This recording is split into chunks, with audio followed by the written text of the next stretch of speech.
Peace to the tribe, peace to the collective. It's Hood with another video. Today we're going to be discussing the full moon in Pisces. So, without further ado, just will hope that you like the video, share the video, subscribe to the channel. If you are new here, we're going to get into some esoterics, some metaphysical realities in combination with some mythology realities. And so, the ancient way to look at this energy is very important because the ancient way is still now. There is no future, there is no past, there is only now. So, if you would imagine a VCR player, wherever the present moment of the video wherever the present moment of the video is, that is considered the moment that you're watching it on the screen. But the entirety of the movie is encoded within the whole VCR tape. And just like a VCR tape, you can rewind, you can fast forward, you can pause, you can repeat the same part over and over and over and over again. That doesn't mean the totality of the VCR tape is just this particular small part. So, with that being said, I'm just starting the video. But does that analogy help you understand time a little better? Put a one in the chat if it does. Because when we are encoding and decoding this particular mystery titled Andromeda, we must understand time, past, present, future, that comes together and creates the energy of now. So, the picture displayed here is a blackwashing of a whitewashing of the Andromeda mythology picture of her marrying Perseus.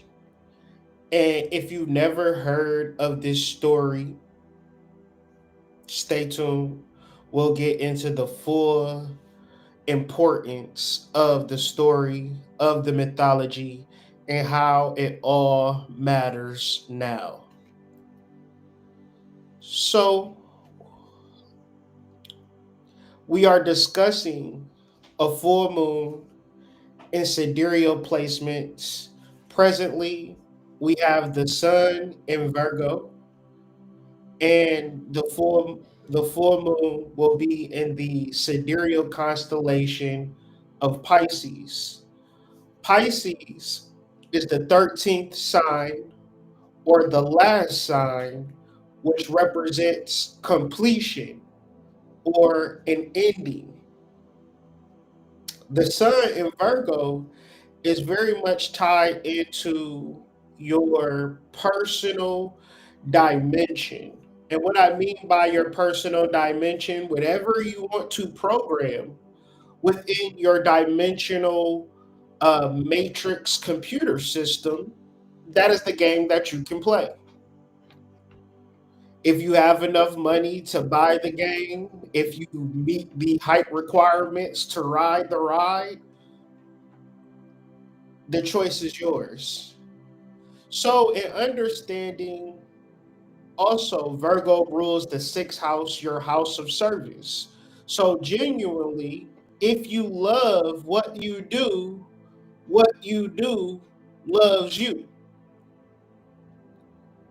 If you love what you do loves you. So what that means is that you will receive finances, you will receive respect, and you will receive the next step forward. It doesn't have to be a job. The original meaning of Virgo means an unwed woman. So, in the classical sense, Virgo is the woman that you meet before you marry her, and her service is everything that she brings into the relationship. In 2025, we put the divine feminine in a box called cooking and cleaning and doing remedial tasks, raising the children, so forth and so on. But the divine feminine has access to the fourth and the fifth dimension. So her service, thus, is to provide high levels of psychic awareness in your life so you know what to do. Because without the divine feminine, you are within the matrix. You are in a three-dimensional reality, and these concepts, such as freeing yourself out of space and time, finances, financial freedom, may escape you because you're all about doing it yourself. And doing it all about yourself is just you being half of a whole. When we reflect on Pisces, Pisces represents completion and wholeness, and there is also two fishes.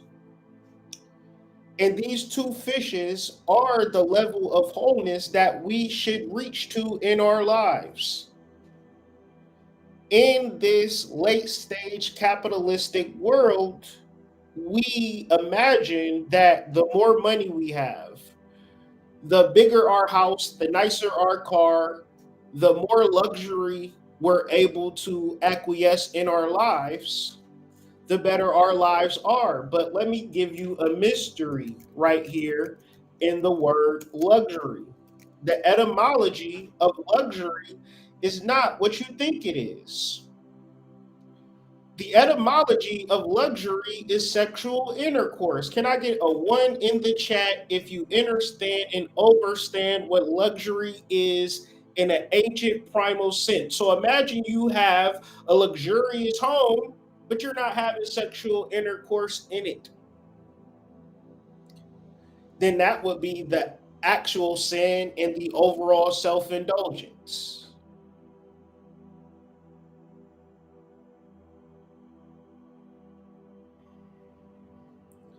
Many people in this society seek to uh, find some form of luxury because what is these things leading you into?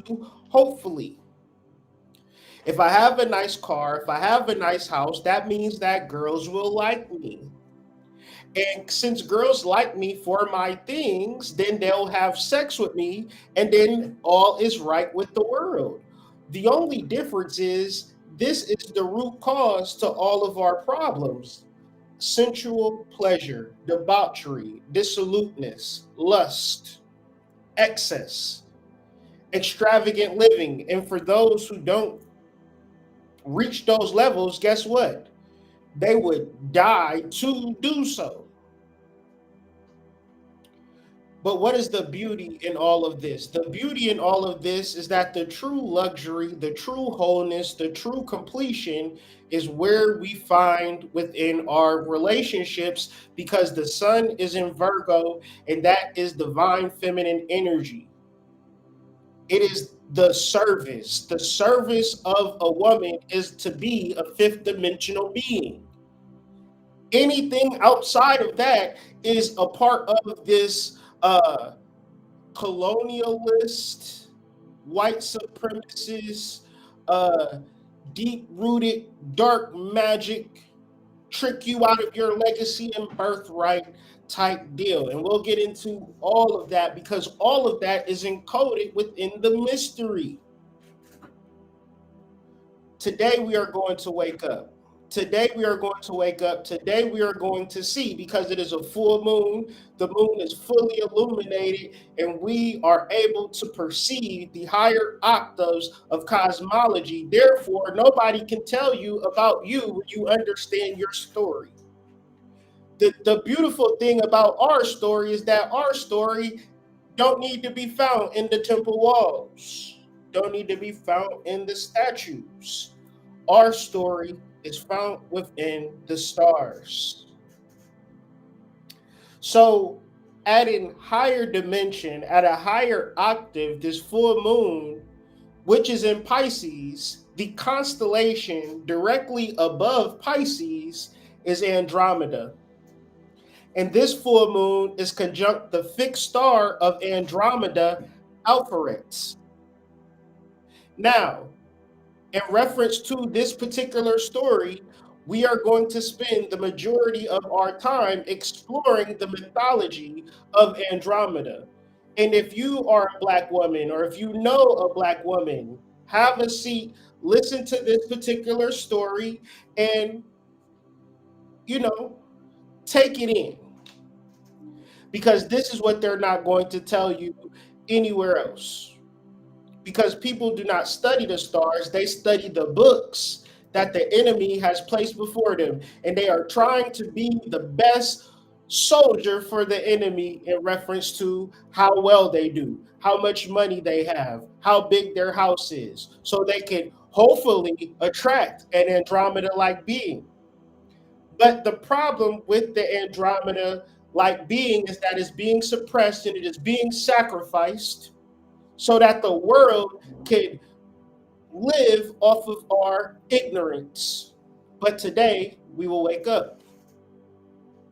So let's get into the mythology of Andromeda.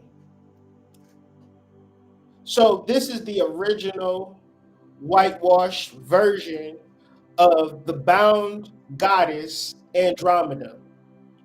This is a very soft and sore spot for the mythologists, for the, historical spiritualists, because this picture shows us that Andromeda is a woman, a white woman, and Perseus is a white man. And we've seen this with Jesus. We've seen this all across the board, the whitewashing of the particular legacy of Black ancient spirituality and Black cosmology, right? That is our story. That is our understanding. But when they put these pictures out, it's almost like they take it away. So Black people at mass don't understand the mythology of Andromeda, and they should, because this is the most blatant whitewashing in the history of mythology. It is a foundational cosmological story that is written in the stars, and it is completely Black. But Black people don't want to talk about it more. They want to say, Jesus, he was in Bethlehem. Jesus might have been a Black man. But that is a very recent story in reference to the story of Andromeda. What this shows you in more ways than one, that this story permeates through our DNA at this very second. And if we choose to tap into it, we are going to wake up. On this channel, I pride myself on giving formulas to which you can then take the actual things and put it together and get the results. This is no different from that. This is a formula to waking up. The Andromeda paradox, the Andromeda galaxy. We are from the Andromeda galaxy. So happen that we are in the Milky Way galaxy, but when we are able to understand the totality of the whole entire mythology in the future, 10 billion years in the future, Andromeda and the Milky Way will be one. Since the now encodes the future and the past, we can already be in that space, in that state of being. If we can just simply understand the facts of the matrix, removing the matrix, being able to tune into what is true, what is observable truth. In reference to a full moon, conjunct Alpheretz, that is an observable, cultural, universal truth. And the thing about Saturn, the thing about time, which is conjunct Neptune, is that is just a construct that forces us to watch the movie. second by second. Even though we know that you ever seen a movie all like 20 times, you know how it's going to end, but you like watching it over and over again. Such is life. But since you know how, or you ever watch a movie and want to get to a specific part, maybe the end, such is life. You can do that right now because time is an illusion. Full moon is in Pisces. Pisces deals with the dissolving of illusions. Since Saturn is conjunct Neptune, the biggest illusion going right now is the illusion of time. Because the trickster gods, the trickster energies that have permeated within this subculture of occult magicians have specifically curated a specific part of the movie, y'all, and say, let's play this on a loop. But when you actually free yourself of that, you say, all right, now hold on. This is the full entire movie. Why am I just playing this specific part of the movie? Why am I going through the conflict part? Let's get to the resolution. Let's get to the love story. Let's get to the success part. Whatever part of your movie that you want to live, you can live because time is an illusion, everybody. I promise you, you can wake up when you begin to understand this formula. But first, let's get into the mythological story of Andromeda, because y'all would say, Kyrie, you making this shit up. Kyrie, you is making this shit up.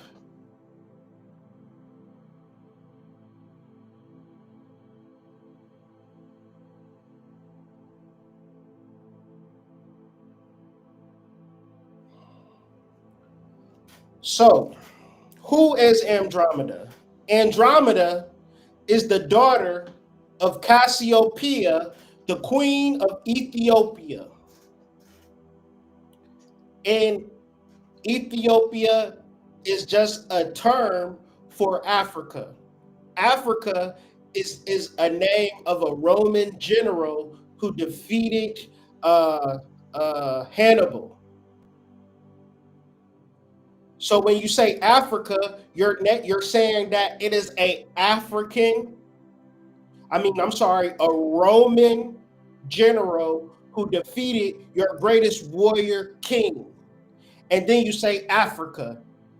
Africanus, guys. Do I have to show you? Because I'm like, Kyrie, you got to burn this in your brain, okay?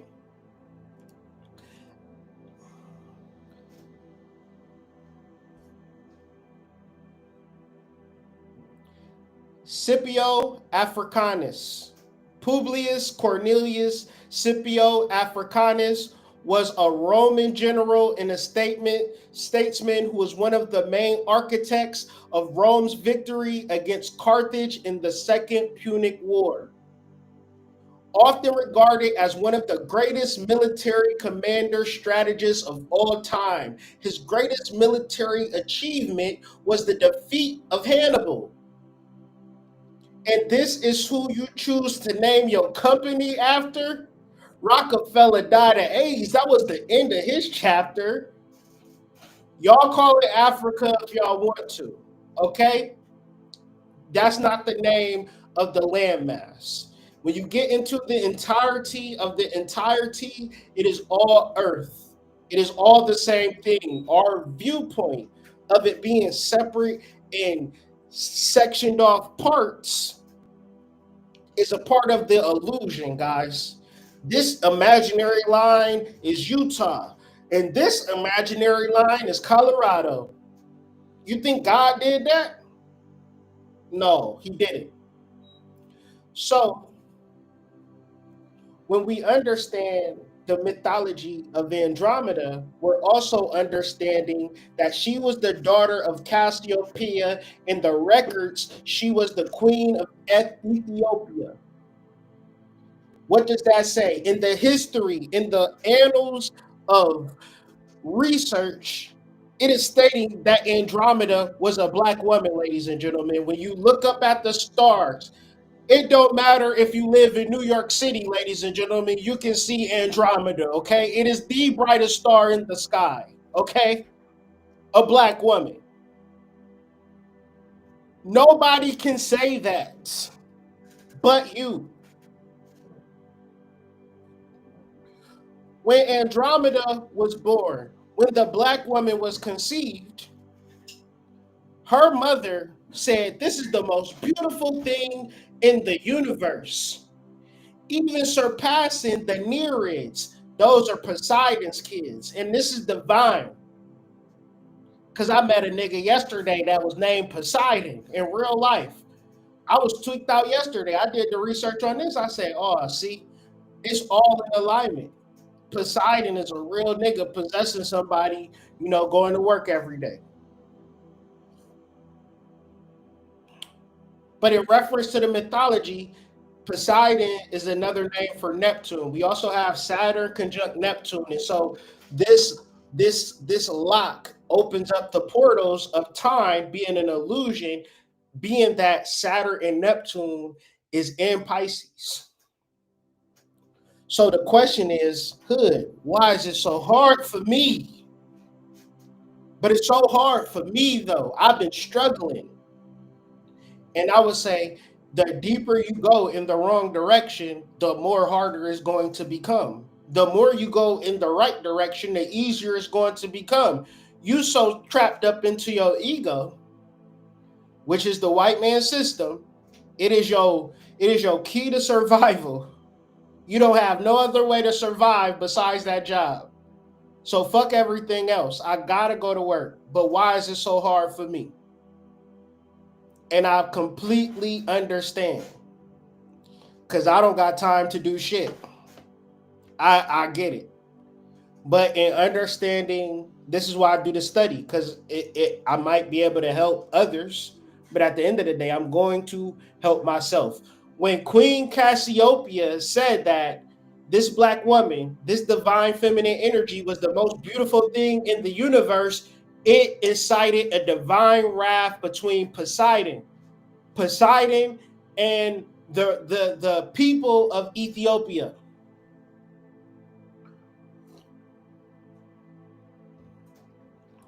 The black woman was so beautiful. See, nobody is talking to black women like this. Can I get a one in the chat?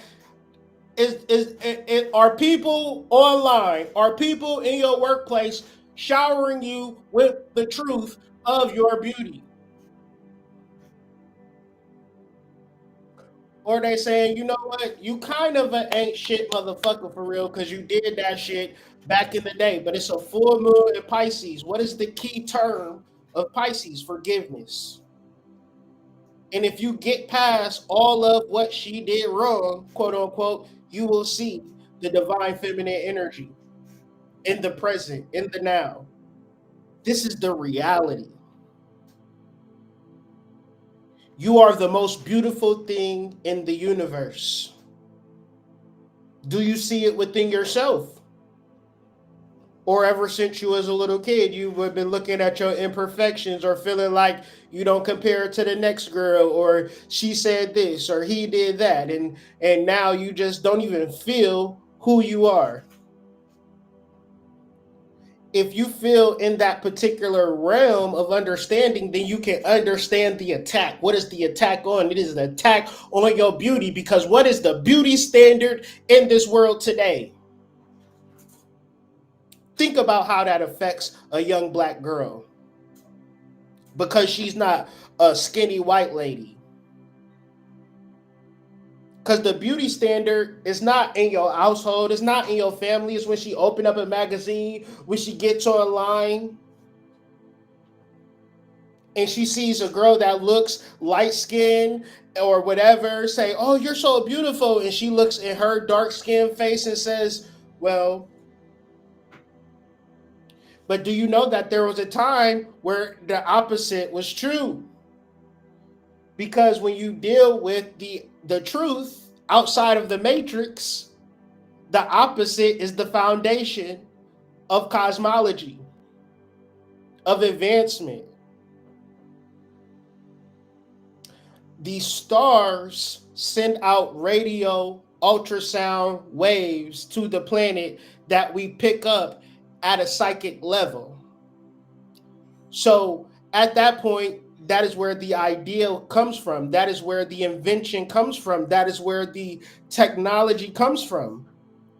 The reason that we study the cosmology, because it was the technology before technology. So, in reference to this particular planet and a basic oasis,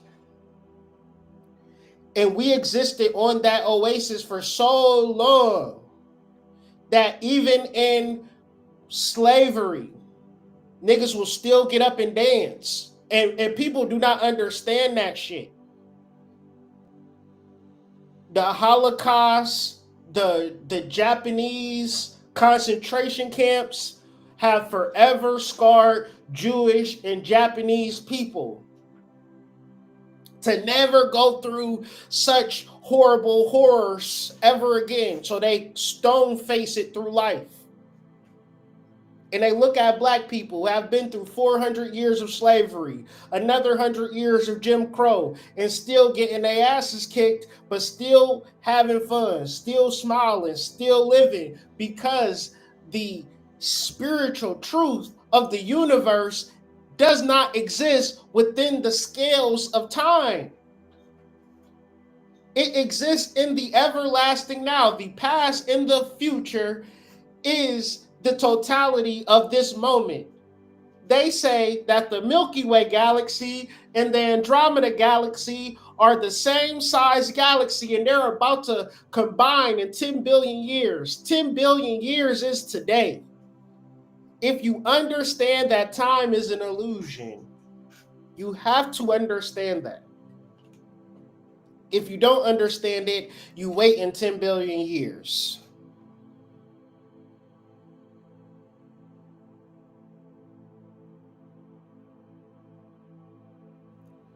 So hearing that Andromeda is the most beautiful thing in the universe, Poseidon is offended because he felt like his daughters were. So he sends this sea monster named Cetus, which is the planet that bridges Aries and Pisces, to ravage the Ethiopian coast.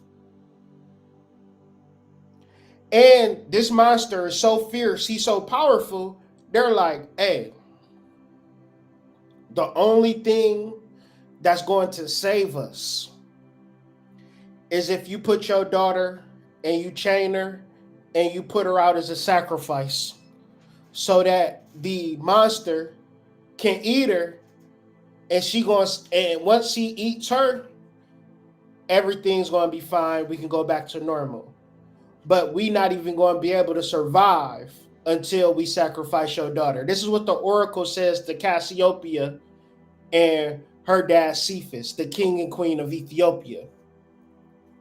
So, fearing the end of their kingdom, they actually chain her to the cliff as an offering to the sea monster Cetus.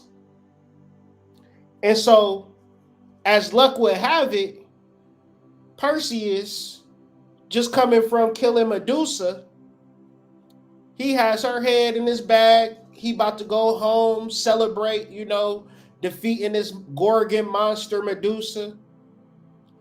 He sees Andromeda. And without thinking, he says, I gotta save her. And they like, no, don't save her. She don't want to be saved. They actually said that. That's where Project Pat got the bar from. But keeping on with the story, this is mythology, y'all. Nothing is new under the sun. He sees her. He says, I want to save her. They say, don't save her. She don't want to be saved. He asked her, do you want to be saved? She said, I want to be saved. This is mythology, y'all. This is way before the Project Pat song. So he say, okay, I'm going to save you. And I know how to save you, because the reason that they're offering Andromeda is because nothing can defeat Cetus. Nothing can defeat the sea monster.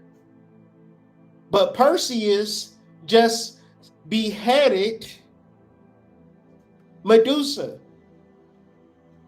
And Medusa can turn anything into stone. So he already know what he about to do. He like, I got this. He go looking for Cetus. Like, where you at, Cetus?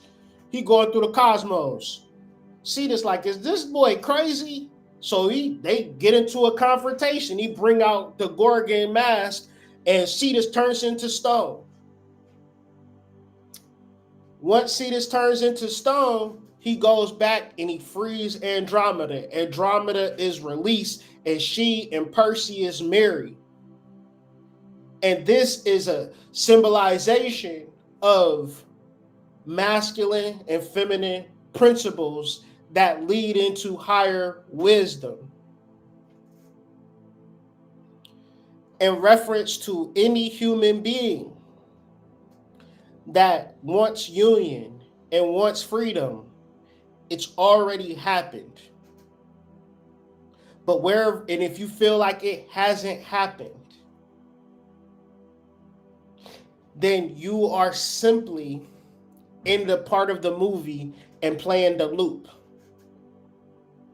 Because in reference to all of this particular energy, it is biblical, it is mythological, it is factual, it is cultural, it is universal. You see it in plant life, you see it in animal life, you see it in fungi, you see it in all aspects of life. Wholeness, masculine, feminine principles coming together as a form of liberation, to which the hard part of liberation is these particular thought spaces that create conversations that want to see you in a non-fecund state. They don't want to see you having children. So before you could even have babies, what did y'all moms do? Take you to get a birth control shot or a pill. Your mom don't want you to have babies. Why would my mom want me to have babies, Hood? Well, she ain't stopping you from having sex.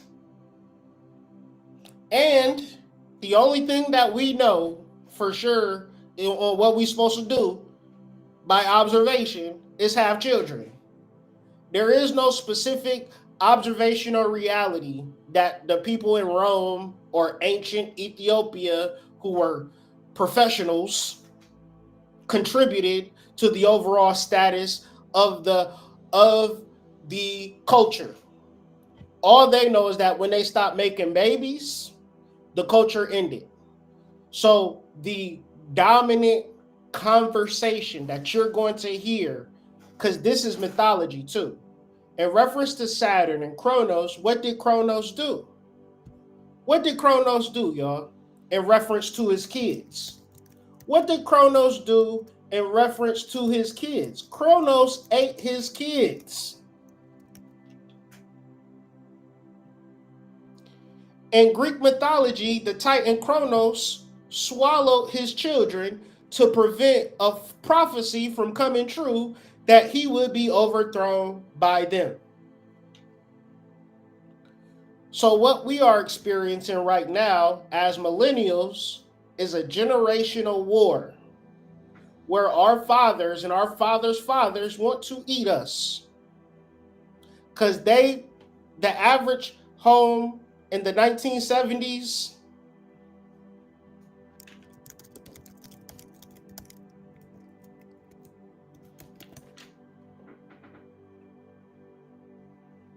was $42,000. In a mere 50 years, it's $400,000. That's a bit of an increase. So the point that I'm making is that in this world, you are at war, whether you know it or not. And the war is to keep you in an enclosed space, an enclosed reality. Because, correct me if I'm wrong, your grandparents and your grandparents was married. Your great grandparents was definitely married. Correct me if I'm wrong. If I'm wrong, tell me I'm wrong. Your great-grandfather and great-grandmother was not married. You gotta be shitting me. It's damn near impossible for you to even make a statement like that. Now, reference to your mom and your father, I can almost guarantee were not married. Meaning that 75% of our parents were unmarried, only 25% of them were married. So, what does that say? We are under attack in the way that you think we're under attack. When you're sitting alone in your room like Brandy, it's a design. In order to break the design, you got to actually see that it is a design, because you'll be thinking something is wrong with you, something is wrong with men, something is wrong with women, something is wrong. But what is wrong is that we are under emotional and mental attack that is preceded by the matrix for which we are living in, that is designed in such a way that you have upper class and lower class. The upper class is hierarchical and the lower class is the majority. So when we talk about freedom, there is only one way. The freedom is through wholeness. The wholeness is found within our relationship. Nobody wants to talk about that. That's where you're going to get crickets. That's where you're going to get silence. And guess what motherfuckers going to start to tell you? It's my relationship. I can do the relationship however I want to do it, hood. You can't tell me how to do this thing. Fine. But within the mythology, Andromeda was released. She and Perseus, they come together. And this is all metaphysics in reference to the soul and how it can free you from this particular attack. This attack on fear, this attack on disunion, this attack on your melanin. I mean, how many studies have there been on racism? You don't think racism exists? You don't think racism has applied to you? You don't think that it's what is the reason for racism? It is this. Your blackness is the most beautiful thing in the universe. Your togetherness, your oneness, your ability to exist in a relationship that is that is harmonious, is the most revolutionary act on this actual planet. That's the hardest thing to get black people to do, though. I've done thousands of readings, maybe 5 couple readings, maybe 5 out of 1,000. I don't know. That's under 1%. I mean, people is trying to figure it out for themselves, and that is the problem. The problem is exacerbated through time, which is an illusion. There is only the play button. Within the construct of a DVD or a VCR, you can play whatever part of the movie that you want. You can watch the whole movie in its entirety, or you can loop a particular section. It is your choice. We are in a 4th, 5th dimensional sphere in reference to you have your own dimension, meaning you have your own home, you have your own VCR player, you can watch whatever movie you want to watch. Nobody's going to come into your house and say, you can't watch that movie. You don't watch a lot of porno, so you know this to be a fact. And so this particular story of Andromeda is not a story that happened in the stars and then happened on Earth. It happened on Earth and then it was placed in the stars as a remembrance of the power of Black love, what it can do. So you could never forget it. So wherever you are at in life, if you are able to actualize Black love, immerse yourself in it, you have won. There is nothing else. Anything outside of that, you are now fooling yourself. Well, I got a good ass job, hood. I got a high-rise apartment. I got a loft. I got a lot of hoes. I got 17 cars.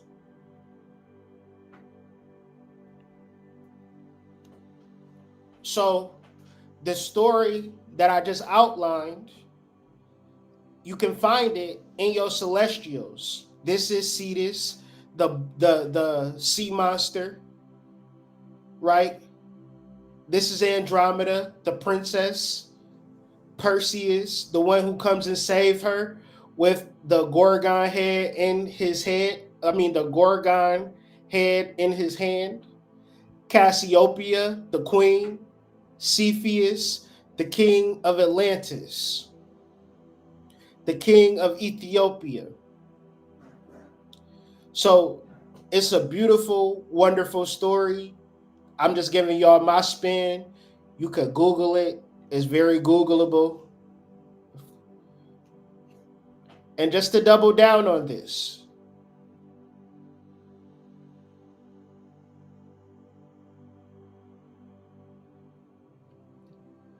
in Greek mythology, Andromeda was the daughter of the Ethiopian or African king Cepheus and his wife Cassiopeia. She was a black woman known for her great beauty. She was the most beautiful thing in the universe. It was said that she was more beautiful than the sea nymphs or the mermaids. But her blackness has been kept quiet by mainstream media. If you have a daughter, let her know that she is the most beautiful thing in the universe. Because the world is not going to tell her this. The world is not going to tell her this. She is going to have insecurities, y'all. She is going to think, maybe I'm not as beautiful. Maybe something is wrong with me.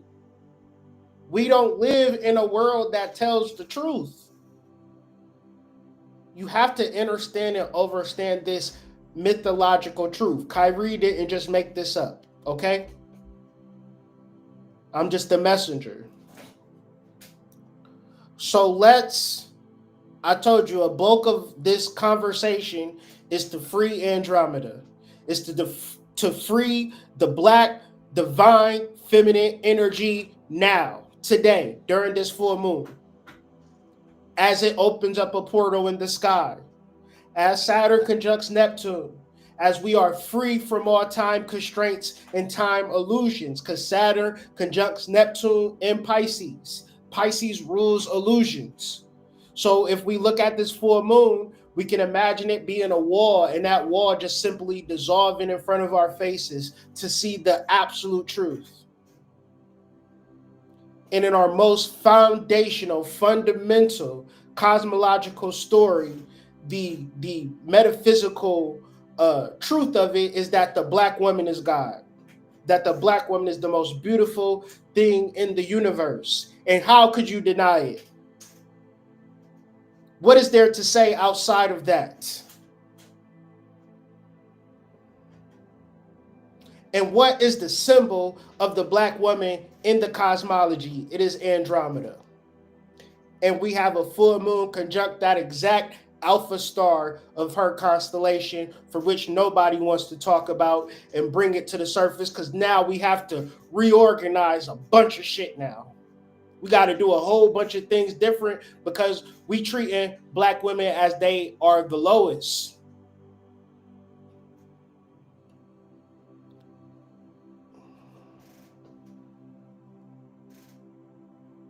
There is no, what did Malcolm X say? I won't even misquote it.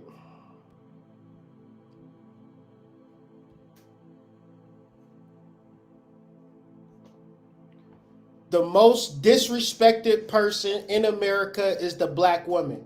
The most unprotected person in America is the black woman. The most neglected person in America is the black woman. Let's not understand why. Because she is the most beautiful thing in the universe, and the mere mention of it incites holy war.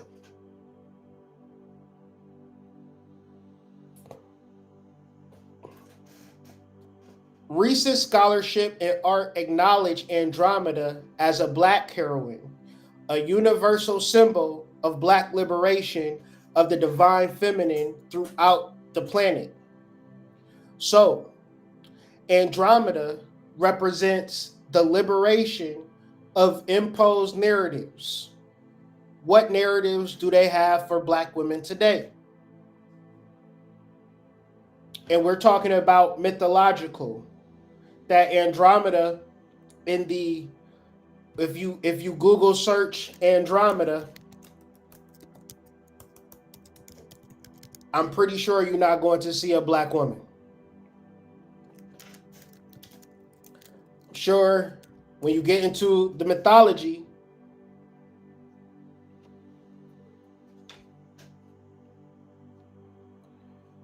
you're going to see countless examples of it being, it's a couple, you know what I'm saying? Couple Instagram posts. But why is this inundation? Why is this so? Okay.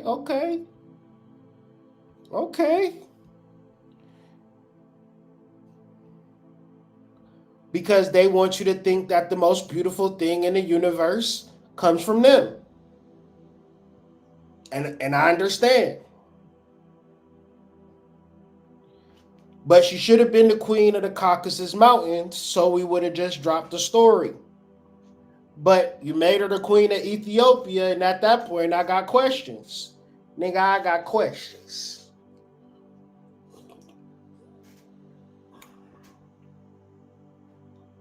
So, whatever narrative that is being imposed on you on being now,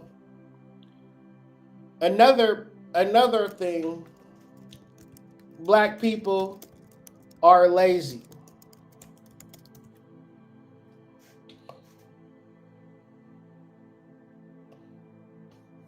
And this comes from slavery.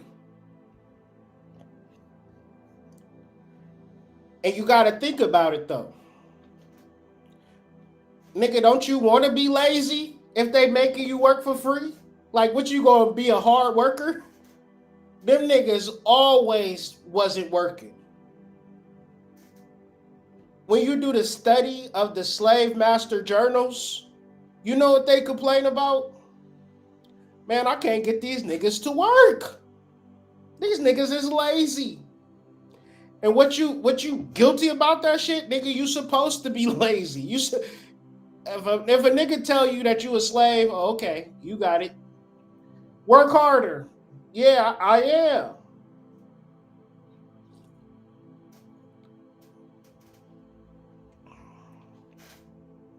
So I'm just saying there are a lot of imposed narratives on black people, black youth, especially.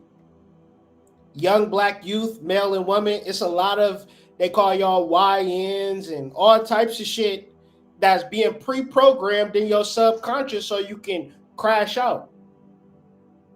But the reality of your soul is a liberation of those imposed narratives.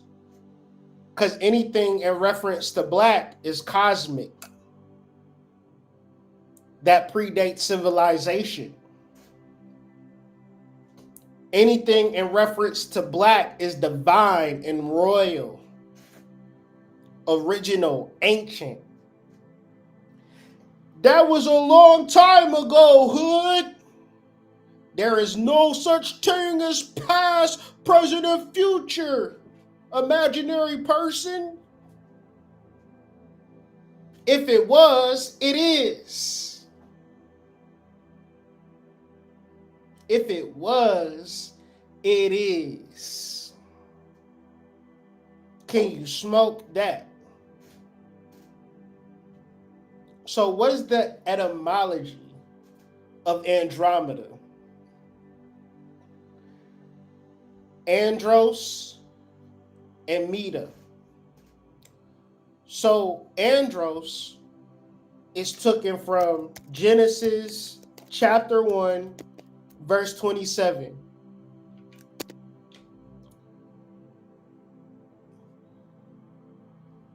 You got to smoke this weed as much as possible. Whenever you get confused on what life is, pull out a blunt, roll it up in Genesis chapter 1, verse 27, and smoke that shit, man. So God created mankind in his own image. In the image of God, he created them. Male and female, he created them. So when you think about it, he is creating one entity, male and female. So Andros is wholeness, which aligns with Pisces because Pisces deals with completion.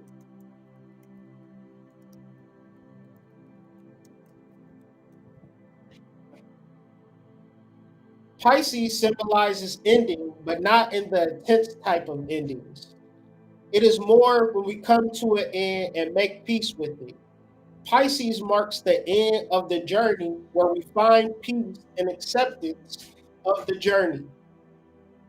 That's what this moon represents. And when you are understanding the ending, you also got to understand the beginning. Which one of y'all was created in a test tube with only a sperm, no ovum, or only an ovum, no sperm? Because the beginning of life is the culmination of the ovum and the sperm. That's Aries. So why would the end be you in a one-bedroom apartment, just watching TV every day, talking about this is a good ass show? I hope they come out with another season.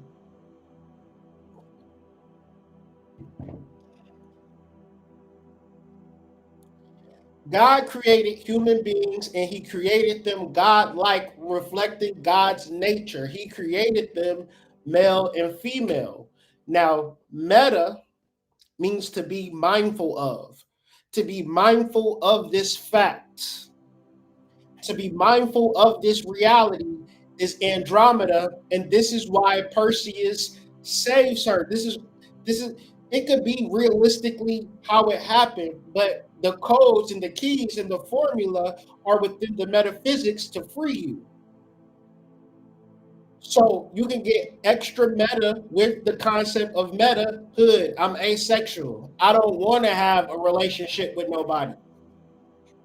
It still does not negate you to be one with your masculine and feminine side. It does not negate you to be whole and complete and to understand that this is your path in this thing called life, because that is a reality for some people. And I actually titled this video Free Andromeda, which is a quote from W.E.B. Du Bois. And what it means to free Andromeda is to liberate collective unconsciousness from the psychological chains that are being bestowed upon you as a certain race, as a certain gender, you're supposed to be on this specific timeline, this specific course of life. And if you don't go on this specific course of life, something is wrong with you. Meanwhile, it's 9 billion people doing 9 billion different things. And something is wrong with you for doing what you want to do. That is a psychological chain. You need to figure out what your service is, Sun in Virgo. How do you show up with the godlike energy to give? What does the earth do but give, but yield? You are godlike in nature. How do you yield? Some of us are takers. Many of us are not thinking about how we can show up for the collective. We only thinking about what we can get from the collective, and that is a psychological chain, which Andromeda frees you from, because that is not your system, black man. That is not your system, black woman. They have given you that system. And you are trying your best in it, trying to figure out why you feel so bad. If you do bad, you get bad. You do good, you get good. That's how it works. But liberation is a real thing. Freedom is a real thing. But freedom is a formula. You don't pray and ask for God when you see God every goddamn day. You ain't even smiled at a nigga. You still mad at all men from something that you met a nigga at the club. Niggas don't even go to the club. You met a nigga at the club, he did some wild shit, now all men ain't shit. You met a nigga online. Niggas not even online dating. It's stupid. So you met a nigga online dating. You thought you found the one.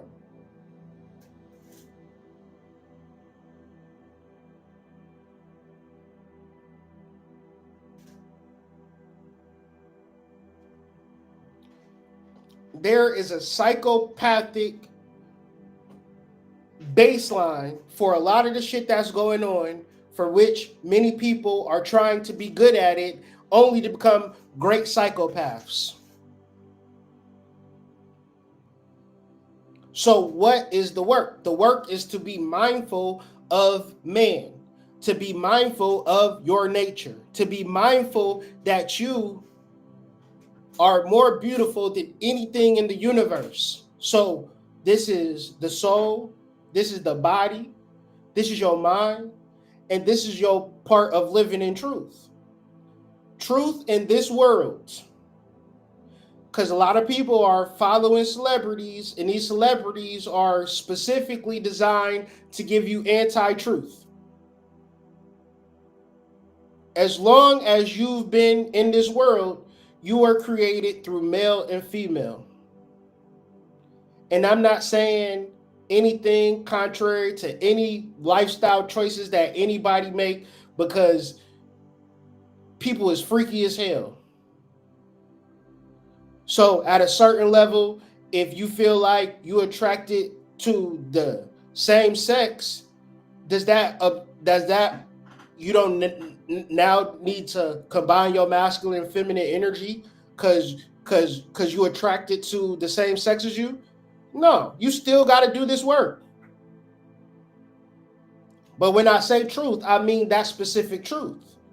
Creation is the combination of masculine and female energy, and that's the formula of peace. That's the formula of liberation. So the inundation of everything outside of that is a specific design. Because when I was growing up, I felt like it was a curse on my family. Why was we struggling? Why was we never getting the things that we needed to get? And it never once dawned on me that we wasn't enacting the correct formula. We didn't even understand the world that we were living in. We were just hoping and wishing and praying like Dionne Warwick. Hoping and wishing and praying and wishing and hoping. Meanwhile, Teddy Franklin and them was instituting formula and function, application, experimentation, acting within the universal law. And me and my family, we go to church every Sunday. Like, God, please bless us. Please show us the way, God. That is a psychological chain. That is an attack on your soul.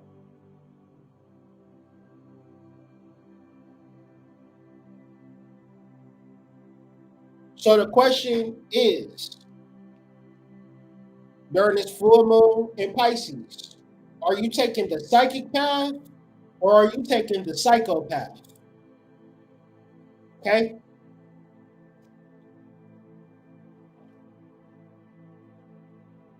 Now, like I said, Pisces deals a lot with removing illusions, which creates a lot of chaos and a lot of difficulties. Because the thing about human beings is we love illusions. We love illusions. We more happy in illusions than when we find out the nigga ain't shit, when we find out that she cheating on us, when we find out that it ain't what we thought it was. What we do, we allow emotional and mental chaos to set root and to grow and to flourish in our minds and hearts. We hate when the illusion is being broken. We love the illusion when it's in our faces. So Pisces representing endings is always the end of an illusion, always is going to reveal the mental and emotional prisons that's going to block our overall blessings. The thing that is usually holding you back is that person that's with you that's actively holding you back. Have you ever been in a situation like that where you get out the situation and you like Tony Braxton, you could breathe again. You was in a relationship being suffocated, not even able to express your truth. The worst thing that you will ever experience in this life is being with somebody that does not see you as the most beautiful thing in the universe. Because what's going to happen is that you're going to deal with all of their psychosis called projection. Everything that's wrong with them, guess who they see it on? They see it on you. So every so now and again, the moon is in Pisces, you starting to see that nigga a little bit more. Little shit is showing up. You starting to understand. And instead of rejoicing, we get sad. Why? Because we love our illusions. And so when we look at the world, how it's set up, the streets, the roads, the street names, the city names, the towns, the villages, the whole shit have been set up by a motherfucking psychopath. And it just dawned on me how many bridges, like when you're driving on a highway, it's overpasses and exits and on ramps. All of this shit is military to get from point A to point B in a fast pace. Because if America was ever to be attacked, they would want to defend itself very quickly. And so all of this infrastructure that's being implemented in this particular country is not for the benefit of human beings. I'm talking about rural concrete laying. It's all warlike. You living on a street in a house paying rent is some psychotic shit. A landlord, usury tax. What is usury tax? Where people make enough money to live, survive, and thrive, and instead of breaking bread and sharing their wealth, guess what they want? More and more and more and more and more. We living in a world right now where 5 niggas got more money than billions of people. 5 in a billion, like it's just crazy. Psycho shit. And what are you trying to do? You trying to be a billionaire? You trying to be the richest person ever? That's the psychopath. You trying to have sex with as many women as possible? That's the psychopath. You trying to have sex with multiple men back and forth, niggas coming in and out your house because you sexually liberated? That's the psychopath. The psychic path is going to bring, like, you don't need to do nothing. You don't need to date. You don't need to find nobody. You're going to magnetize that person by just being the best person that you can be. Doing the thing that brightens and strengthens your life. Beautifying yourself. Pampering yourself. Men too. Getting the dirt from under your fingernails. Combing out your beard. That's the psychic path. Loving yourself. That's the psychic path. Like not going to Forever 21 to find clothes, but learning how to sew, making your own clothes, having your own aesthetic, your own style. You mean to tell me the person that makes their own clothes is less attractive than the person that's buying Da Vinci? To me, that person that makes their own clothes is way more interested to a motherfucker that goes to a store, pick some shit off the rack, give them some money. That's psycho shit.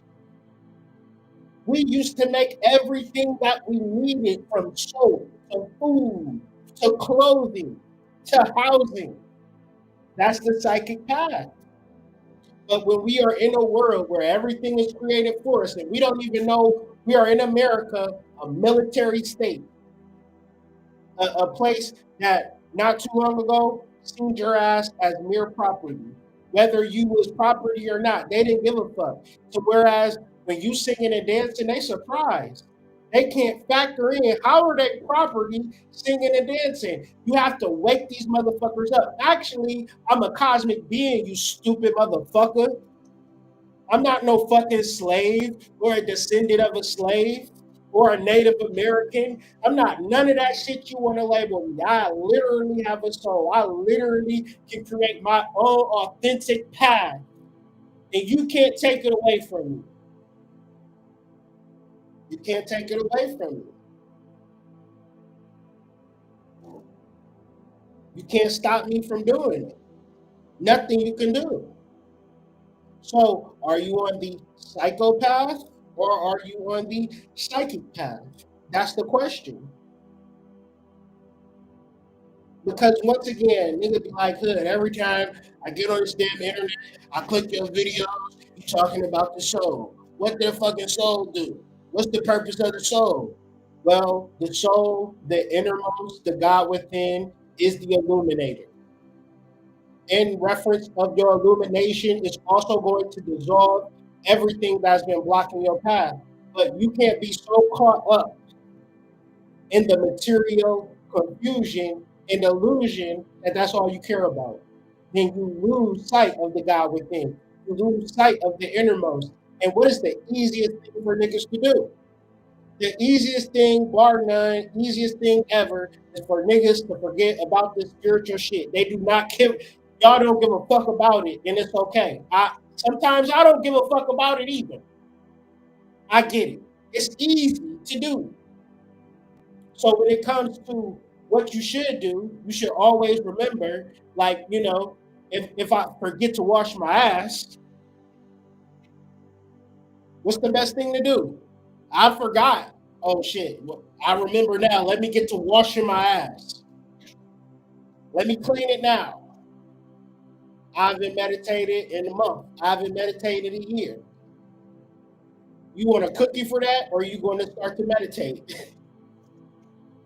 You want somebody to, pat you on the ass and say, "Oh, you've been stressed out all year, worried about bills, worried about money. You haven't gave your time to relax at all. Yo, you losing hair, you got acne, you gaining weight." I knew this shit was crazy, right? Because I've been going on this like peaceful journey, but I got kids. So your kids, they put on this world to test you. Every day you got to fight the urge to swallow them like Chronos, right? Chronos. I mean, I wouldn't have did it, but I understand, right? But my son did some crazy shit, and I ain't gonna lie, I was stressed out. And you know where I felt that stress at? In my gut.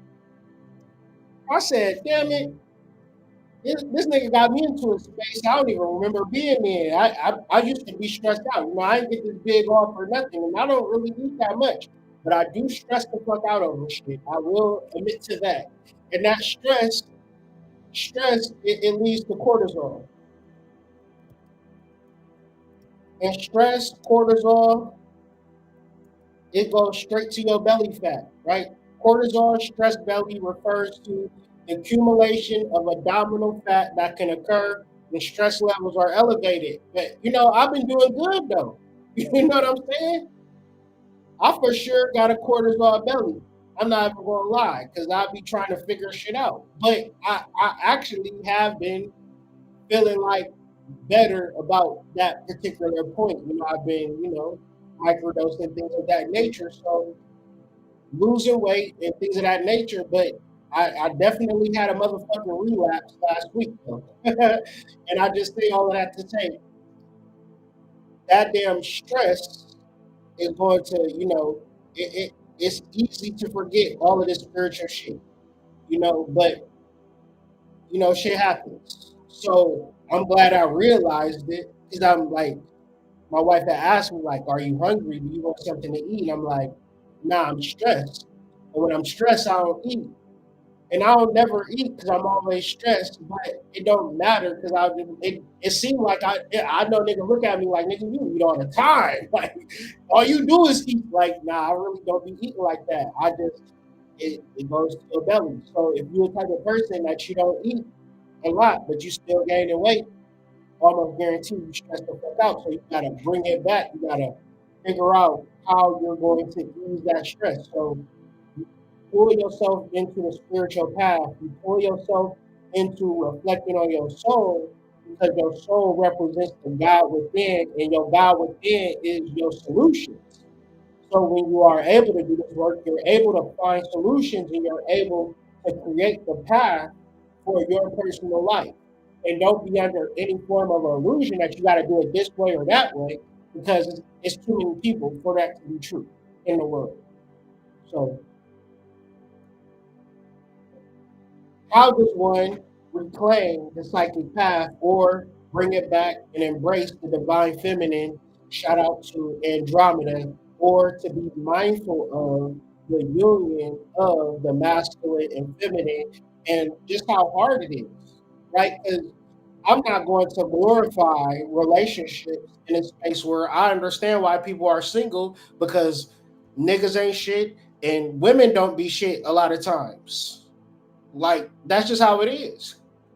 So if you're gonna walk this path of loving the divine feminine within yourself, within your partner, that's just not about to be easy. And within this dynamic of you submitting your service and aligning all of your resources and giving it your all, that other person can look and say, this is not what I want.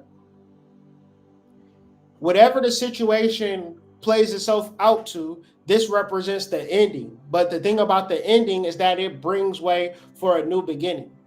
So and I would guarantee it's in the realms of relationships that either worked out or didn't work out, where you gotta find peace, completion, forgiveness, let that shit go, and start on your new path. This is what this mythology and this is what my just study is just bringing out of me.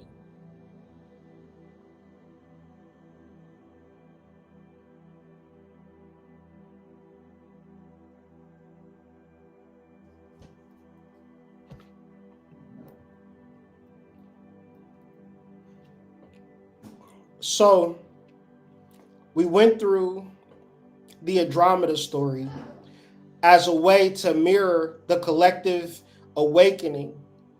My goal is to wake people up with this particular live stream, to awaken you from deeply ingrained control and emotional suffering, right?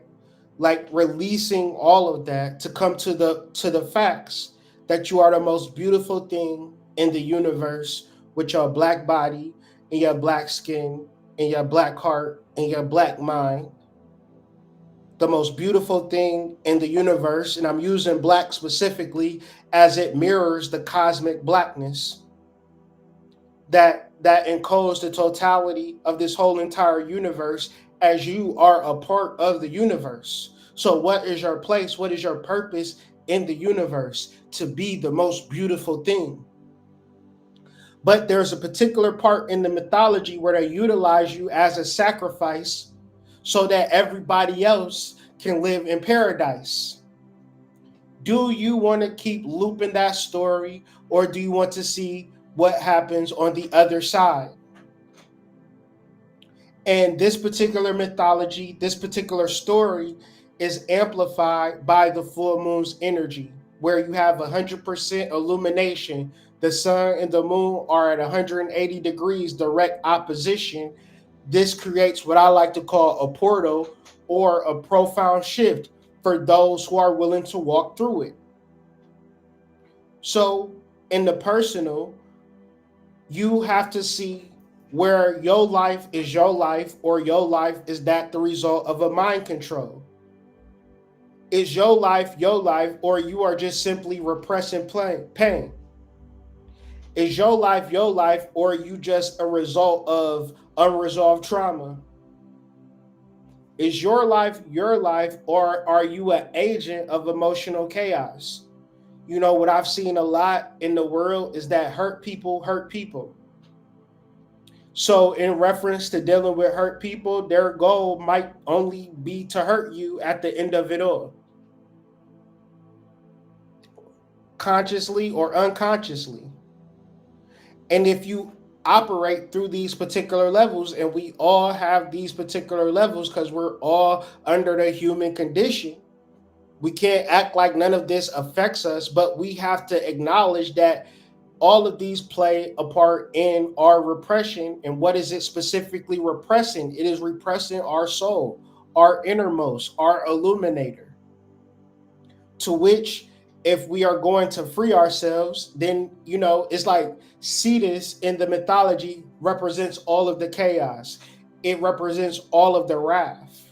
But in this wrath, in this chaos, it's like that Rihanna song. We found love in a hopeless place. We found love in a hopeless place.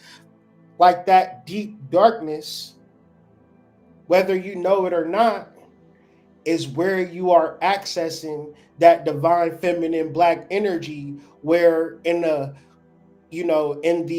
matrix they got this black girl magic, black girl boss. You are great when you are making a lot of money, when you're driving your dream car, when you're in your house. But none of that is in reference to the healing of the soul and bringing the balance that you need in your life.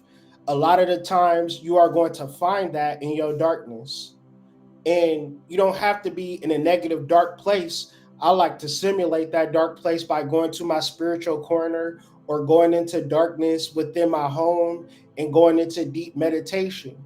That's when I can see the true light. I like to utilize blindfolds, like being in the dark and then putting a blindfold. You're really in the dark, because sometimes in your room, depending on where you live at, and depending on what kind of like shades and blinds you have, a lot of that light just seeps in, and you don't really get to activate your pineal gland like you need to. So I go for 100%, darkness, and this is how I really, really tap in. And as I was stating earlier in reference to black girl magic and all of this type of like concepts and constructs that keep us in the matrix, and we correlate our divinity into how successful we are, but we're not even able to understand that these levels of success are like paths that are being laid down before us, that we have to sacrifice a lot. We have to sacrifice time. We have to sacrifice energy. So many people have not seen their family or friends in a very long time because they're working so much. That's the psychopath. It should never be a place where we don't experience life for what life has. Like, life isn't for you to work all the time and just to pay your bills and be at the crib. Life is for family, friends, get-togethers, enjoying the scenery. Like, we just went to the mounds. That was beautiful. I didn't even know I could experience nothing so beautiful. Because we went later in the day, and I'd never been to a mound at night, but the sun was setting, right? The sun was setting, and I'm like, first it was like white people. It was some white people up there, and I'm like, I don't want to go up there and intermingle, like that. Like, I'm not, I don't want to ruin what they got going on. But I'm like, fuck it, man. Everybody keep going up there. I'm like, it might be something to see, And you go up there, and you could just see the whole entire landscape of Ohio, man. You could just see it, you like, and it's like you see what the ancients saw. It's like nothing more beautiful. And imagine just seeing that every night on top of that mound, and nothing like that's just all you see. It's like, oh, as many mounds as I've been to, I've never been at a mound during sunset to where you could just see the horizon and the sunset over the horizon. It was beautiful. And I had like microdose. Like, I did my ritual where I circle around them. Like, I took my microdose, circled around there 3 times, and then we set out our blanket. Just doing some yoga, doing some stretching. I forgot I even took my microdoses, so I just walked up there, and I promise you, like, it hit right as I was at the top, and I was like, wow. Like I was just like, wow. I could not say anything. It was just so beautiful.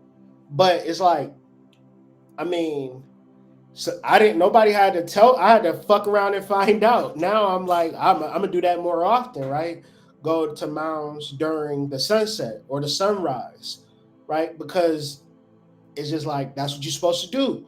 But it's like if I'm working all the time, I work a lot. But if I'm working all the time, it's like I don't even get to enjoy life.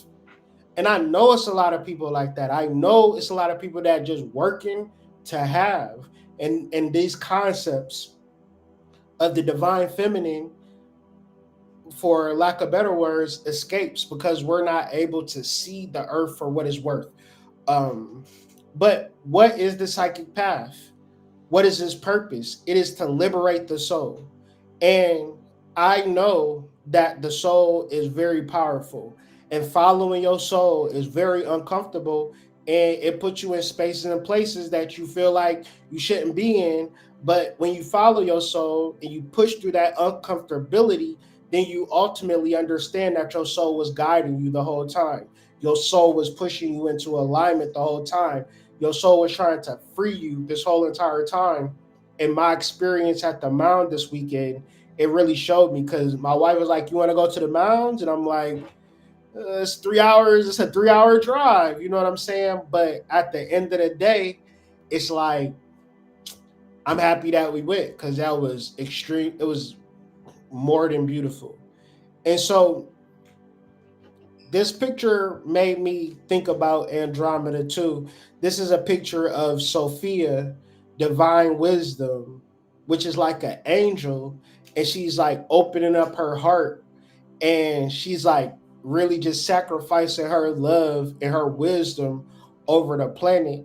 And I really love this picture. I've showed this picture like multiple times on my channel, but I really utilize this picture as a form of meditation. Like I'll just stare at this picture and just feel the energy because I just it's something about this picture that it just feels divine and healing, that divine feminine energy. So for those that want to get access to this slideshow in its entirety, be sure to join my Substack. I will be uploading this full entire slideshow. So all of the information you will have access to in your own little way. So if you want to scry or meditate off this picture, that will be available to you as well. So what we are bringing to light with the Andromeda revelation and in science rather is this thing called the Andromeda paradox. And it really kind of solidified this whole conversation to me because it had me thinking about time in a way that I just never got. Even when I studied it last night, it's like when people start talking about time, it's like I don't really get it. Like time is an illusion, time is a construct. But like in first going through the mythology and then doubling back to study the Andromeda paradox, I was able to understand the power of now and ultimately what it means when they say that time is an illusion. And when you talk about time being an illusion, it zeroes back into the soul because the soul is the part of you that have existed in the deepest annals of the past, but your soul is there at the very end. So when you look at Pisces, it's still a microcosm of the entirety of the universe because we are alive during the beginning, the formation of the universe, and the complete end of the universe. It's all on the same VCR tape. So we've created it and we have destroyed it. So you have Shiva, Vishnu, right? The creator, the destroyer. And a lot of times I would hear this type of shit and I'd be like, I don't know what you're saying, but I get it now. I understand it now. Everything is everything. The beginning, 10 billion years in the future, 10 billion years in the past. We have access to all of that. And A part of our lockdown is to make sure that we don't access that part of us, because that part of us, so say for instance you want to get to the good part of the movie, then your soul will magnetize that reality. It will realize that reality. It will guide you toward that reality, because nothing is going to stop your soul from guiding you and healing you. It is only the inability for you personally to tap into your soul. So how do you ignore your soul? By transient thoughts and being caught up in illusions, relationships, jobs, situations, circumstances that we imagine are larger than us. Secret societies, social clubs. But wherever you're at, you can integrate your soul and you can identify and live through your soul if you want to. So, because Pisces represents completion, we might as well give it to you raw, uncut, so you don't leave this video with any more questions. Your soul is a compass, and all like my wife, she is like addicted to the compass. She always wants to know what direction she's going in. She's like, you know, what direction we going in now? We going in south. Like, but I feel like in talking to her and growing with her, she's coming into her soul and her soul's consciousness and her soul guiding her. Right? Your soul will always guide you. So you don't never have to be lost in this world. You don't never have to be confused in this world. You need to shut off your thoughts. You need to let go of your expectations and understand that you do have a soul. Understand you do have a cosmic reality that's not connected to material. In reference to this compass, in reference to this magnet, is also trying to unify these two worlds of action and intuition.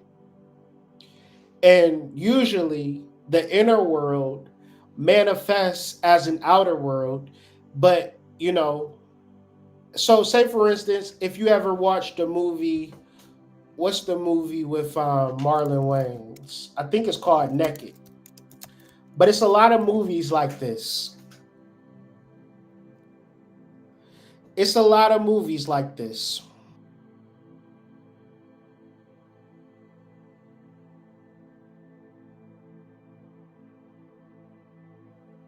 In this movie Naked, Marlon Wayans, he lives the same day over and over again. And he knows that he's living the same day over and over again. So when he wakes up, he tries to do different things to override the time loop, right? He's stuck in a time loop. Rob realizes he's stuck in a time loop. And so when you realize you're stuck in a time loop, you try to do different things within that time loop. But what happened in the movie? It didn't change anything. So eventually, in the final iteration of the loop, Rob enlists the cops to race across town, invites Callie to the wedding, and gets his suit to the church. He exposes Cody and Vicky and earns Reginald's approval and marries Megan. He's accepted the teaching job and wants to have a stable and grounded life with her. So at the end of the movie, he gets married and he goes off like happily ever after. So what am I trying to say? As long as you want to be in this loop, you can be in this loop. You could try different things. But once you figure out what you need to do, and what you need to do is always the thing that you're not doing. It's always the thing that you're not doing. That's not bringing you into magnetization. That's not bringing you into attraction mode.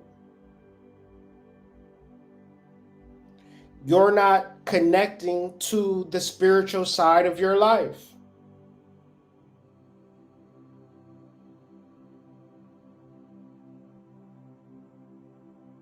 So when you're not doing the spiritual things, you will be in a time loop. Once you start to like realize it, he was like, damn, I need to do the right thing. Cause the whole movie, he's like, the shit is real obvious. But he's like just flipping and dipping and tripping and flipping and dipping. And it's like,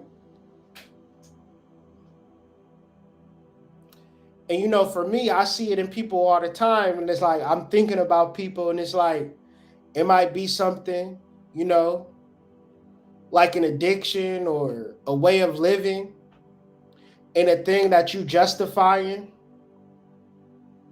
And then it's like, well, things not changing. I keep finding myself in this loop. Why don't you just release the thing that's keeping you in that loop? Whatever that thing is, because you are you. You're dealing with your consequences and your thoughts every single day. And it might be, I need to do this or I need to do that or I need to meditate to figure out what I need to do. But a lot of times people say, man, I just don't know. I just don't know what I need to do.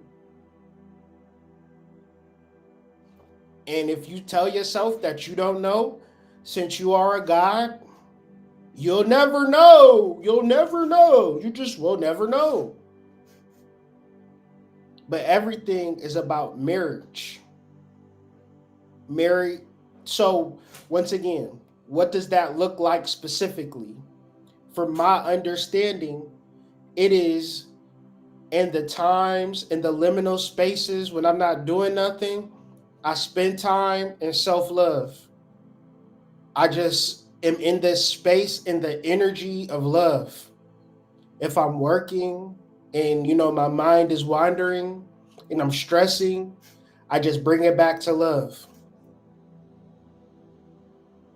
And the funny thing about that, it shows up in business.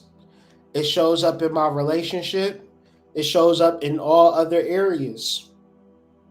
Because in that space and time, I'm loving the soul.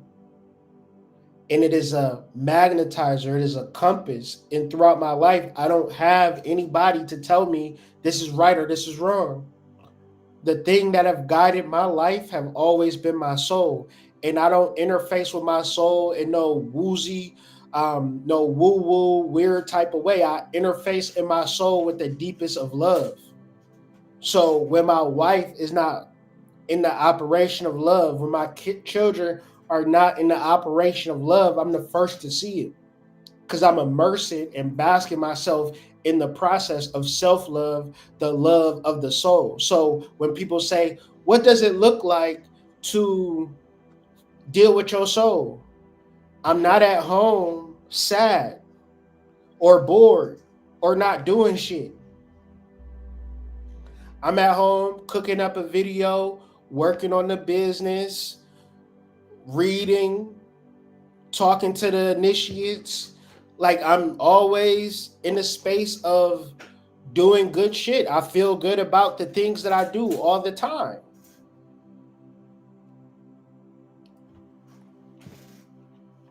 So when you look at Andromeda and you look at Perseus, you're looking at metaphysical principles or formula that take you beyond the matrix. So it was a reference in the chat to the matrix. When we look at the matrix, I think it was Resurrection. What was the plot of that movie?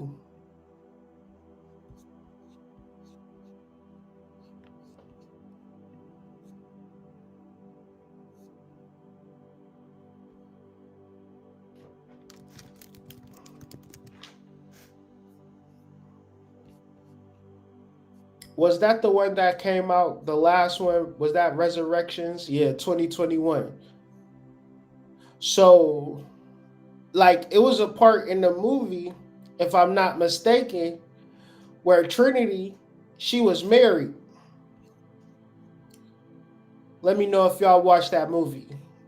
And Trinity was married, and she seen Neo, and she was like, I know that nigga from somewhere.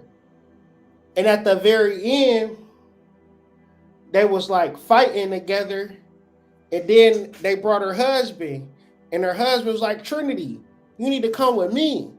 And she was thinking like, damn, I'm torn right now. This is my husband, but this is Neo. So it's the same thing as Andromeda and Perseus. When two souls see each other, they merge as one. And when they merge as one, they go beyond duality. And this is something that I live on a daily basis.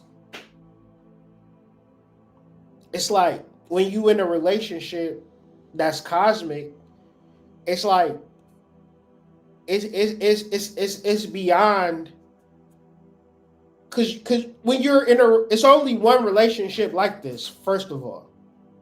So that means that every other relationship that you in is pulling you down, and it's fucking you up, and it's fucking you over, and it ain't shit, and it's tearing you up inside, and it's horrible, and you shouldn't be in it, and you need to let it go because it's a horrible relationship. You don't love that person don't love you. Y'all in a relationship for fucked up reasons, survival, weird shit. And so these concepts in reference to Andromeda and Perseus coming together, it's not that. It's when two souls come together and they are in reference to wholeness. And that wholeness is beyond duality. And there is no limits. Because me and my wife, we chilled out yesterday. Like, we was working. And then we went to the river and we was just talking at the river. It was so peaceful. It was so beautiful. And I'm just like, damn. Like, I don't even know how to explain it. Like, you could just exist in this world. And I was just like, I feel good to be with you in this moment, in this place, because I know at the same time, it's people driving around, going to the party, going to the cookout, going just driving, or at the house, just sad. People living their experience, but it's like, it's me and you. Like, I'm like standing, I got my feet in the river. I'm just like, I'm just at peace. I'm beyond happy. And I don't see no blocks. I don't see no limits. It's like just slowly but surely taking over the world. Just, working and enjoying life. But I've been in countless relationships with a motherfucker just dragging me through the mud for no fucking reason. Did not understand it. So when you talk about this, I want you to be real careful into comparison Andromeda and Perseus to some toxic relationship, because it's not that. It is something that goes beyond time. It is a cosmic bond. And if you feel like you outside of this particular cosmic bond, start with yourself. You start to love yourself. This is the formula. This is the solution. Love yourself at the deepest, most intrinsic levels. Spend time and energy with just love, pure love for yourself. The more you spend in this particular energy, the more you magnetize and direct yourself to that same vibration at the cosmic level. It is the internet before the internet. It is the dating site before the dating site. How do you think people came together? Before online dating. They came together through this process. So Pisces representing completion and wholeness, this being the last zodiac sign in reference to Pisces, just signifies the completion of cycles. So within your relationships, Learn to forgive. Forgiving yourself, forgiving others, because it is what it is. If that person wasn't the person that you are whole with, it's perfectly fine. It's perfectly fine because you can begin to deal with your soul and magnetize the right person, the perfect person, the person that you become whole with. That is, it's too many people in this world for you not to experience this. It is the normalcy, it is a universal cultural truth. And all you have to do is open yourself up to it.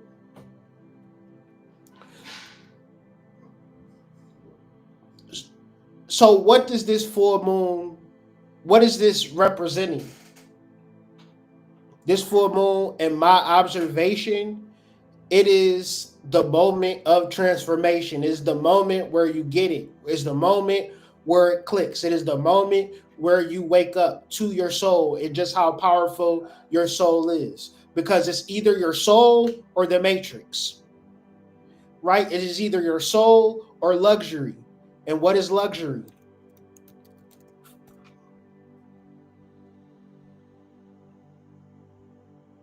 Luxury is sexual intercourse, is everything you do to have sexual intercourse. But the thing that I've learned about sexual intercourse outside of the union, outside of deep love, is that it is a psychopathic activity. Only a psychopath will want to have sex with you for a day and not care about your life. Because this same act of sexual intercourse will be somebody that will die for you, will kill for you. So, what is the sense in having sex with somebody that won't even give you a bag of chips? That then is sinful, debaucherous, and lustful. And I'm not judging because I've been the person, I've been the psychopath. That's what I had to realize when I was studying it. Like, you was just like this. So, the things that people want in the realms of luxury is so they can be in the space of having sexual intercourse with people, but at the end of the day, it's empty. Because what do we truly want? We want light. You know, and another word for luxury is light. Lux, the unit of illumination. Latin, lux, light. Light being illumination of the soul. So how does one empower themselves through this full moon in Pisces and working with their soul? And I'm just outlining this for people who want to do this work a little later, want to journal or, come back to it. It'll be available to you on the Substack. But one of the main things is you got to confront your fears. You got to address the ingrained fears, especially centered around relationships and finances and all of that. Because what does this portal do? This portal, it dissolves the limitations. All you need to do is remove your limitations. You can achieve what you set out to achieve, but it's these subconscious, unconscious, emotional, and mental limitations that are blocking the way. So even though you want something, a part of that desire is probably a deeper ingrained fear that is bringing out that desire. So around your desires, around your intentions, what are your fears surrounding it, and how do you confront your fears? Because if you don't confront the fears, then guess what runs the show? Your fears run the show.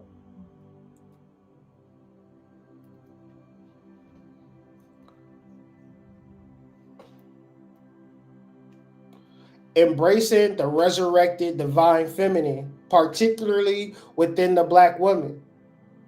This is what this Andromeda force is. It is to access and tap into that divine feminine nature that we don't fully understand as men and people in this world because we were brought up in this particular box called the Matrix.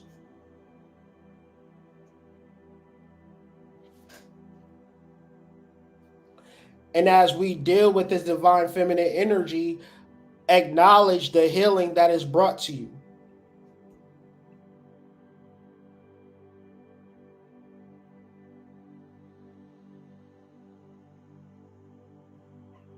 the thing about my wife, that I was such in a low state of consciousness, I was such in a low state of being, my kids were struggling so much.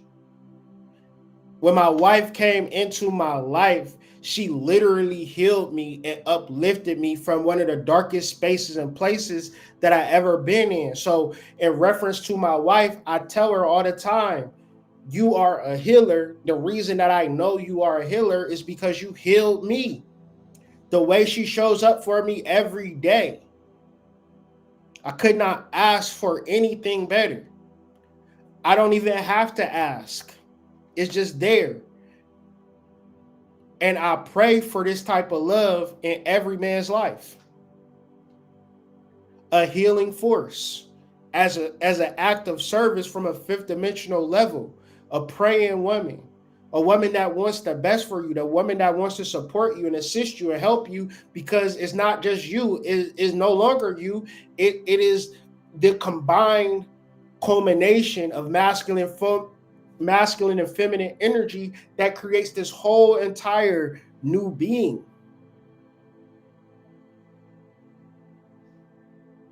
And the thing that they don't tell you as Black people is that you are among the stars. Your mythology is written along the stars.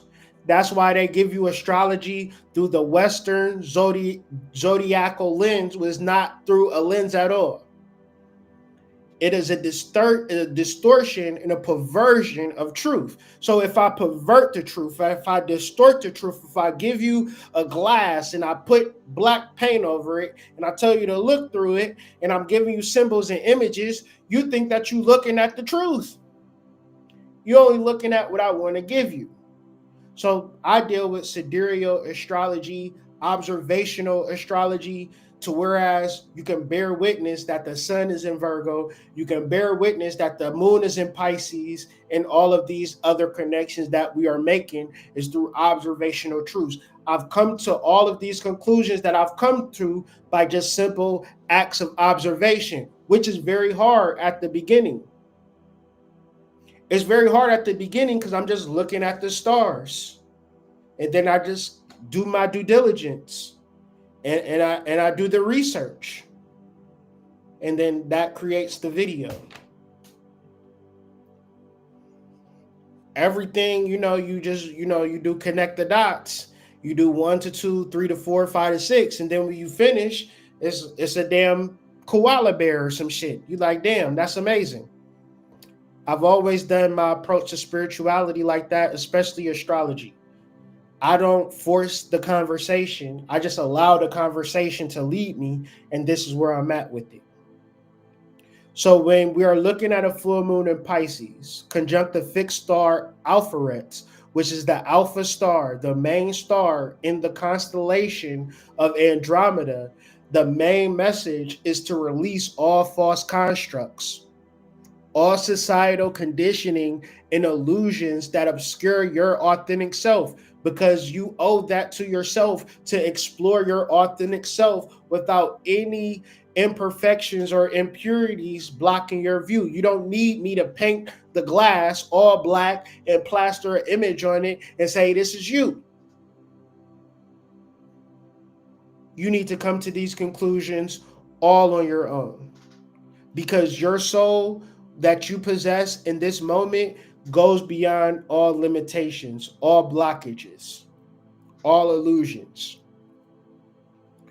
So even in philosophical circles, metaphysical circles, they bring up the concept of the Andromeda paradox, which is applicable to what we are going through today in reference to this full moon and our understanding of cosmos in general. What is the Andromeda paradox? The Andromeda paradox is stating that in a four-dimensional reality, past, present, and future converge. What does converge mean?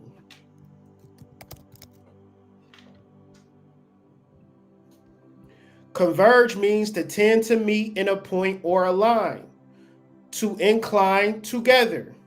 Com means with, together, and verge, to bend, to turn, to tend toward, right? So to converge means that all of these particular energies that seem distant and unrelated, they enter into a point that is called now. And never was a point in your life that you existed where the now wasn't the actual thing that you're actually experiencing. So how do we understand this? I said this 2 times already, but I'll say it for the 3rd time. You put in your VCR and you hit play. Whatever scene you are watching, that's the now.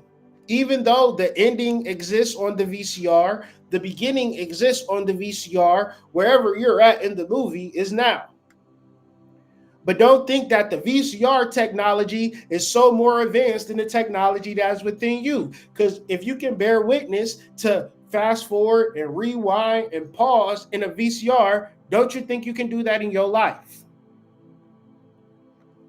What am I saying? You already know the ending. You already know the beginning. The beginning is important. Why is the beginning important? Because the beginning shows you who you are. You are a God. You are a creator. You are an inventor. You are the best thing smoking. You are the most beautiful thing in the universe. That is the beginning. What is the end? The end is when the Andromeda galaxy and the Milky Way galaxy combine. That is the end. When everything becomes one again. So if the beginning and the end, what do you want to do? Do you want to be an ancient king goddess now?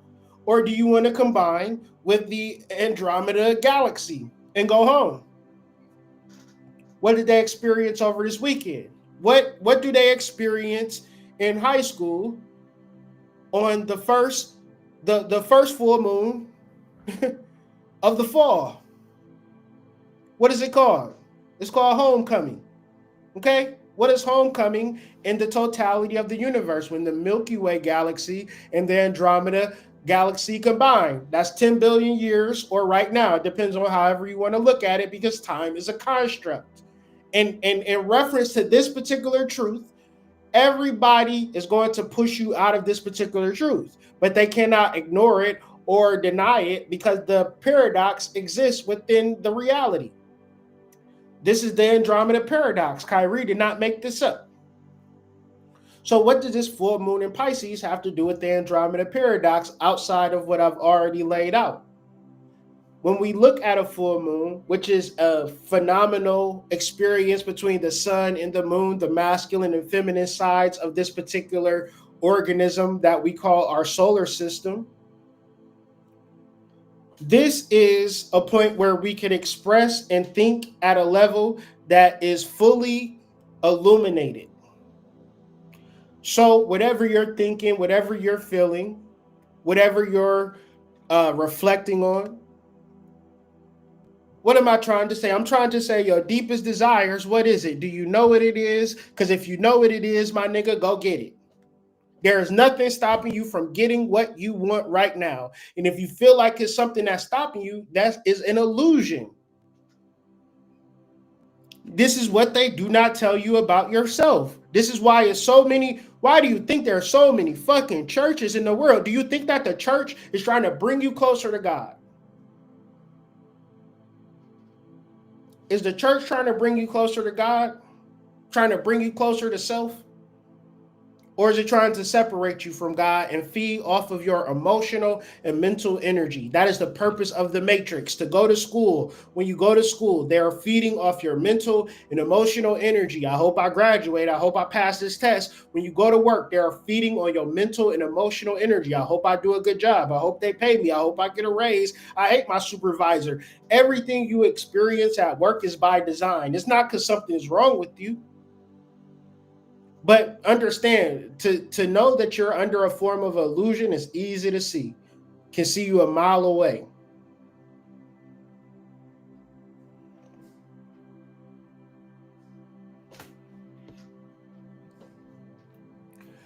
So the Andromeda paradox along the psychopath is basically saying that since the past, present, and future is already laid out, then you have no control over your life. But from a psychic perspective, since the past, present, and future is all played out, I get to narrate this journey from the present position.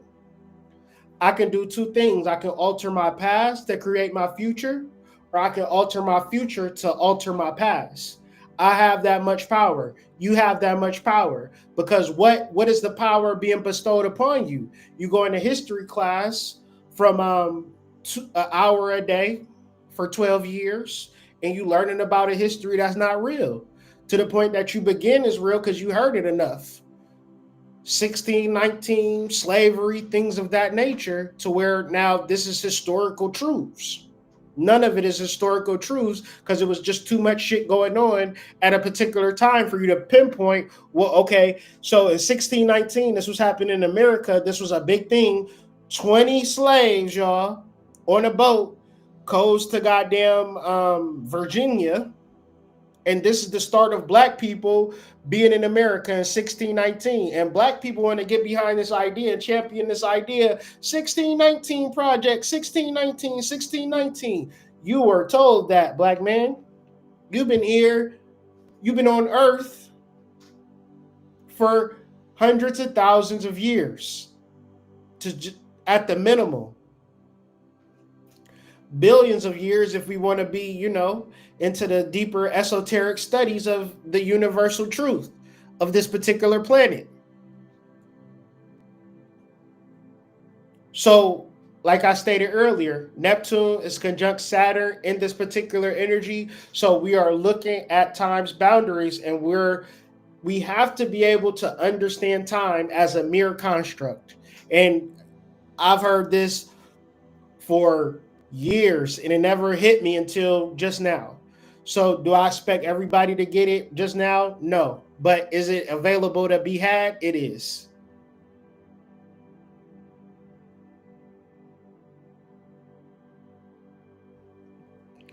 And if you are able to understand that time is just a contract, then you also are able to understand that the only moment is now.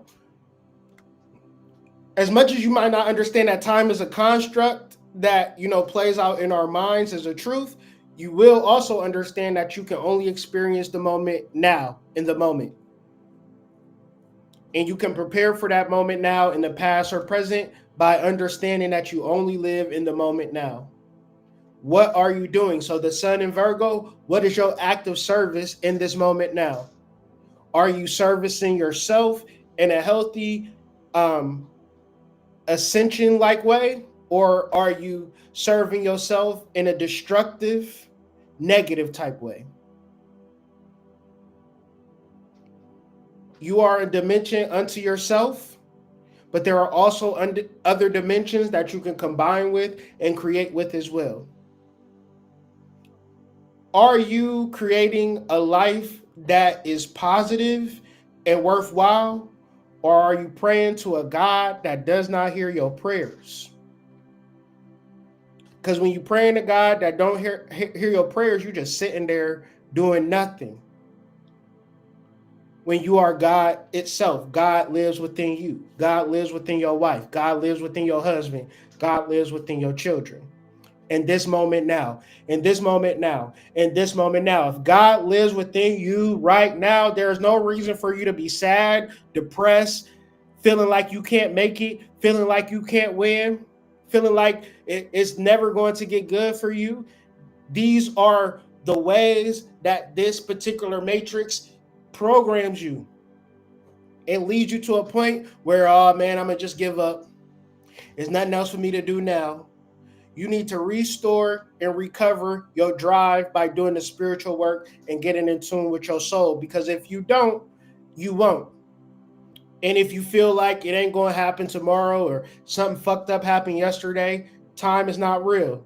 If it was so fucked up, you wouldn't be here now. So it couldn't have been that fucked up. You here now. And if you hear now, you hear now in consciousness. There's a certain level of ethics associated with consciousness because it is the most powerful gift that you can ever have. Consciousness is so powerful because you can make a decision to heal and love people that don't deserve it. That Benz can't do nothing but go from point A to point B. That house can only house a home. It can only be a home. Like people can go in and out it, live in it, cool. But you can go into the world and uplift humanity. You can go into the world and touch and heal and raise the vibration. You could tell people that time is an illusion. You can show people that time is an illusion because we are existing right here, right now. So we cannot manifest the past. We cannot manifest the future unless we want to. So I'm just going to, this is just like a quick little table to outline what I just said. So time is an illusion and we are all dimensions unto ourselves. And each of our emotions, like say for instance, we have a certain state of awareness that we utilize to create a talent or a skill or ability. Then people might know you for that skill, talent, or ability. Like you might be an artist, and then people like exist in that universe as you being an artist, but they're not connected to you being a little boy that digged up his butt and picked boogers out his nose. They only see you as like a sex symbol or whatever. And that's the way it goes, right? So you might be a fucking whore, right? And that's just an emotion that creates a universe of a bunch of people having sex with the whore version of you. And that could be a universe. But then you could say, I don't want to be a whore no more. I want to be a wife. And that could be a universe where you're a wife and you're just in that universe and you could exist in both universes simultaneously. And this is go on and on and on in reference to however many jobs you done been in, different houses you done lived in, relationships. All of these things exist as a form of its own universe, but they are in past, present, future states. Now, to then understand how you can utilize all of this, that all of these emotions and all of these universes that you've experienced, you didn't experience them in the past. You just experienced them at the time you chose to experience them. So what this means is that if you want to create a different universe, you can. But in this particular universe, the thing about maybe our old universes that we have created, we did it unconsciously, or we did it out of desperation, or we did it not connecting to our soul. We didn't do it intentionally. But make it to whereas this full moon, you're able to create your universe intentionally on how you want to create it and live how you want to live within it through the modality of love. So you want to spend a lot of time in love, first off, and then you want to start to create decisions based upon love. Because if you don't do that, you'll create things based upon whatever emotional state you was in. So when I was broke, when I used to get into spirituality, I was broke as fuck. Right? I would be walking to the library, no money in my pocket, and all I wanted to do, quite naturally, is learn money magic. And so I would do money magic, and I would manifest $5, and I would think I was a fucking master magician. You couldn't tell me shit. I'm like, oh shit. I remember one time I did a money spell. I ain't have no money, and I knew I was going to be hungry at lunch. I'm like, damn, what the fuck I'm going to do for lunch? Man, I was walking to work. I seen a $5 bill in the driveway. I ran and got that motherfucking $5 bill. I felt like but I was fucking pathetic. You know what I'm saying? When I think in retrospect, what the fuck was I even thinking about? What was I even going through at that particular time? I don't know. Right? My emotional state was so fucked up that, you know, I would do things for money. And so how did I mature and grow out of that emotional state? I really don't know. But usually it comes from studying certain aspects in reference to finances and figuring out that none of this shit wasn't real. And, you know, you do a lot of work to like get to a certain point where you're like, okay, who am I and what do I have internally? Oh, I know what elevated me out of that state of mind when I read somewhere where it was like, it's because I used to always want to make money, and I used to always think like it take money to make money, it take money to make money, it take money to make money. So I would always invest in stuff. I would have a whole bunch of herbs and different concoctions, and it just had a bunch of shit in the house. And then I read something that said, before you go buy some new shit that you need to make more money, take what you got in your house and utilize what you have and make money from what you already got. And so I had tons of inventory. So I just started utilizing what I already had. And that was really the shift for me. Because whenever I get into a space, I'm good at taking what I have and flipping it and making it into more. So what does this say? When you shift your vibration, you shift your timeline. This is, you have one movie that's 100 billion years old, and you have the remote in your hand. From a soul perspective, you can fast forward, rewind to any part. If you choose to be on a part of the movie where you broke, lonely, confused, hurt, mad that your mama ain't shit, mad that your daddy ain't shit, and you want to loop that part over and over again, and you want to make this the part of your life that is you, this is just the only part that I know. It's like, would you, if you went to a person's house and they watching a movie and they looping the same 10 seconds of the movie, wouldn't you think that that person retarded or something wrong with them?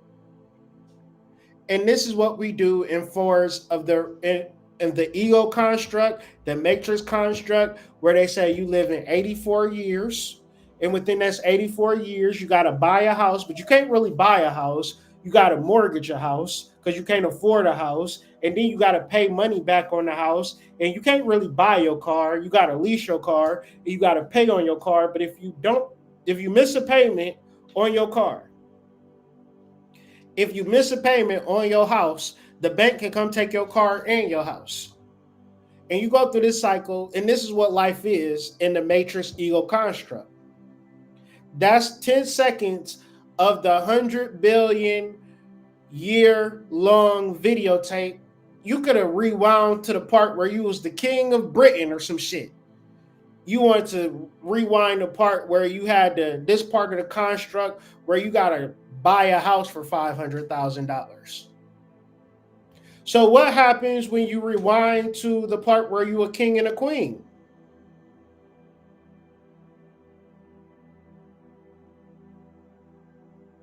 You magnetize at the same level.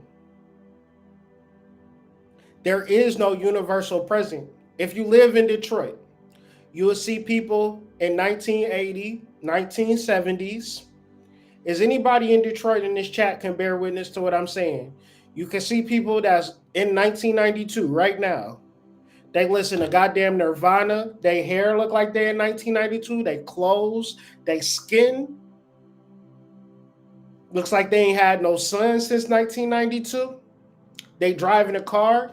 It's brand new, but it's 1992. Like it's a brand new 1992 car. And they just in that 1992 loop. And in Detroit, Michigan, you will see it with your own eyes.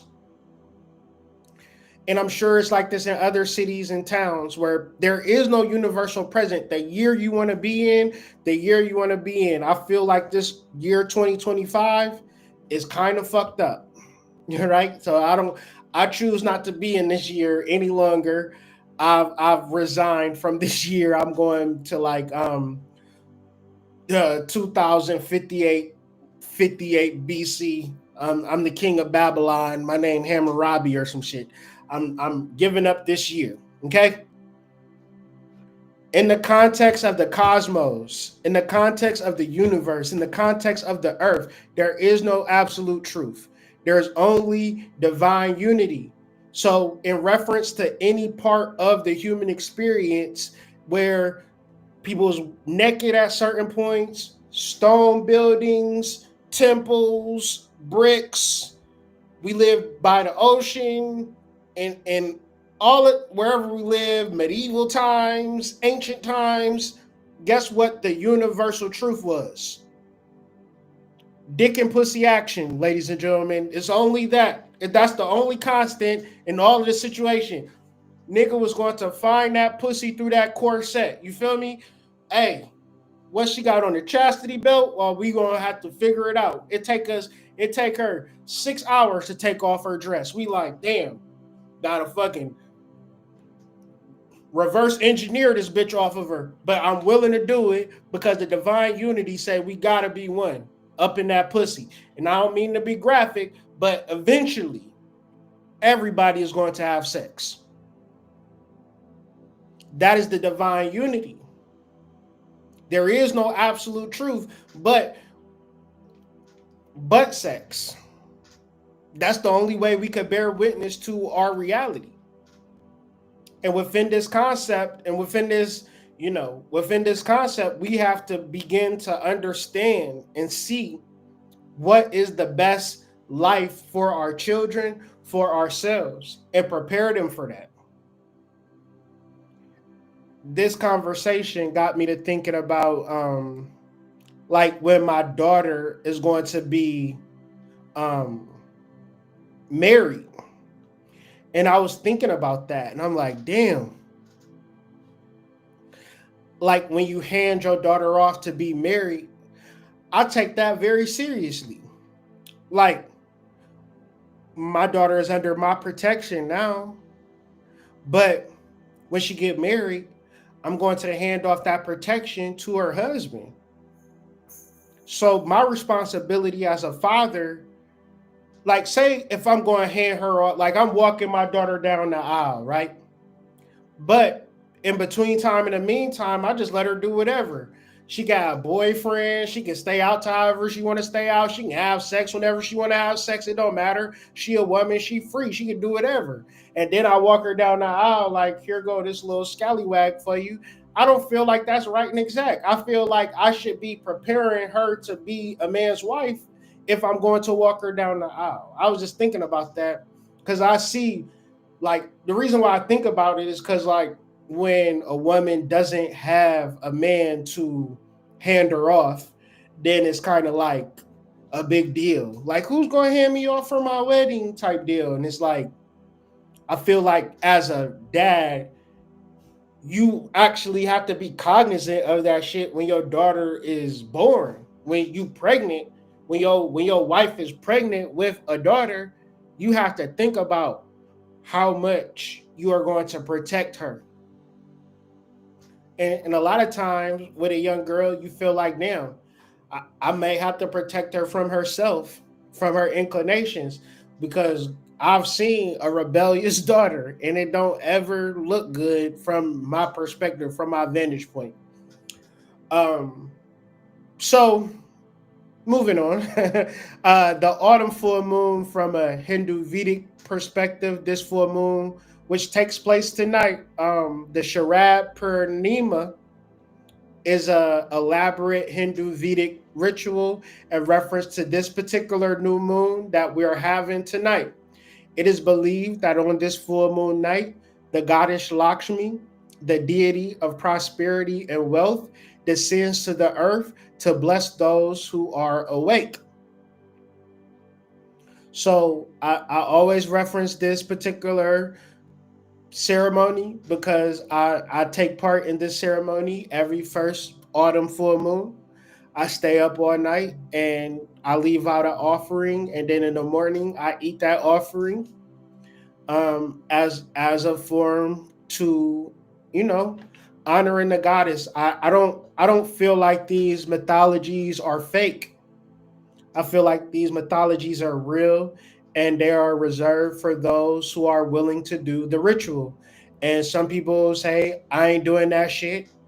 And that's perfectly fine. Don't do it.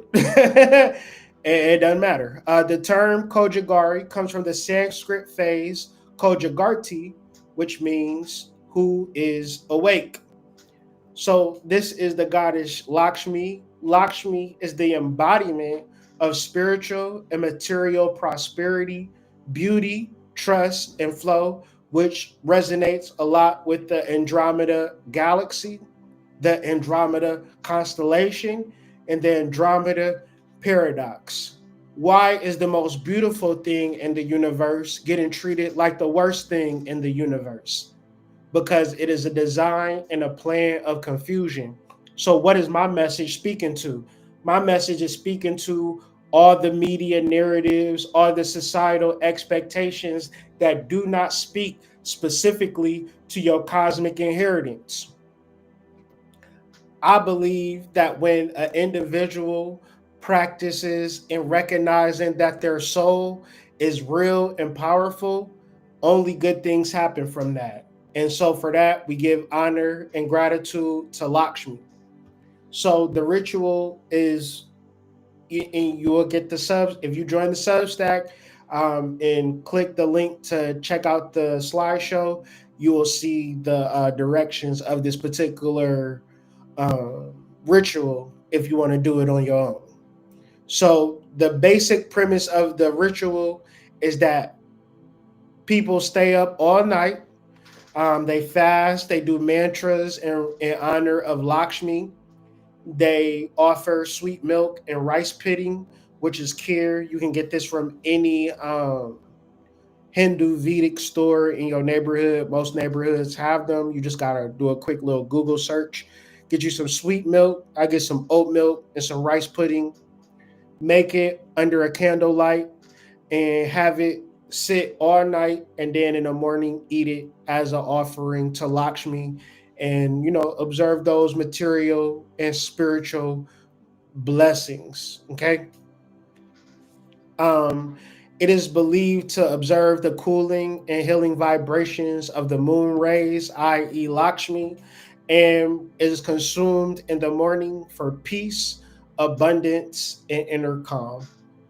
And so, finally, these are some practical reflections for the full moon in Pisces. I would like to reiterate, if you want to look over these more intently, you can join the Substack and download or view this slideshow in its entirety at your own leisure if you forget the things that I'm talking about. One of the main practical reflections for this full moon in Pisces is the modality of gratitude and abundance. Be grateful of your cosmic inheritance. Be grateful for your cosmic reality that nobody can take from you. It is observable, it is truth, it is written in the stars who you are, being the most beautiful thing in the universe. So, for that, gratitude is going to enter a lot of abundance in your life. And the key word to abundance is that you get to choose. So if you're not intentional with your abundance, you could have an abundance of distress, an abundance of sorrow, an abundance of worry, an abundance of limits, an abundance of blocks. So we're going to pair gratitude with abundance so we can have an abundance of gratitude. Because within this entire timeline, there are trillions of experiences for which you can be grateful for. And this is the intent and most natural veneration of God, because of the abundance of blessings on the planet taking place at all times at such a high veracity that we as humans, we get used to it and we don't even care. This full moon reflect on all of the blessings that you have received, right? And you say, well, I've had a hard life, Hood. Start making shit up. One's in the chat. Start imagining yourself to be fully inundated with infinite amounts of positive experiences, because a part of this timeline, you literally have that.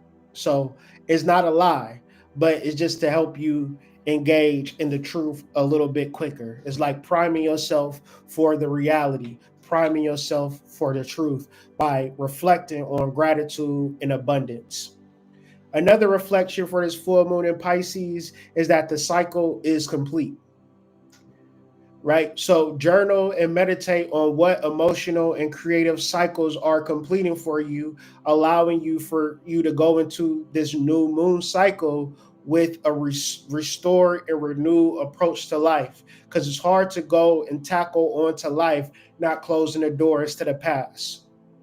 So if you feel a way that you no longer want to feel, close the door. If you've been struggling in a certain area of life, close the door. The cycle is complete with this full moon.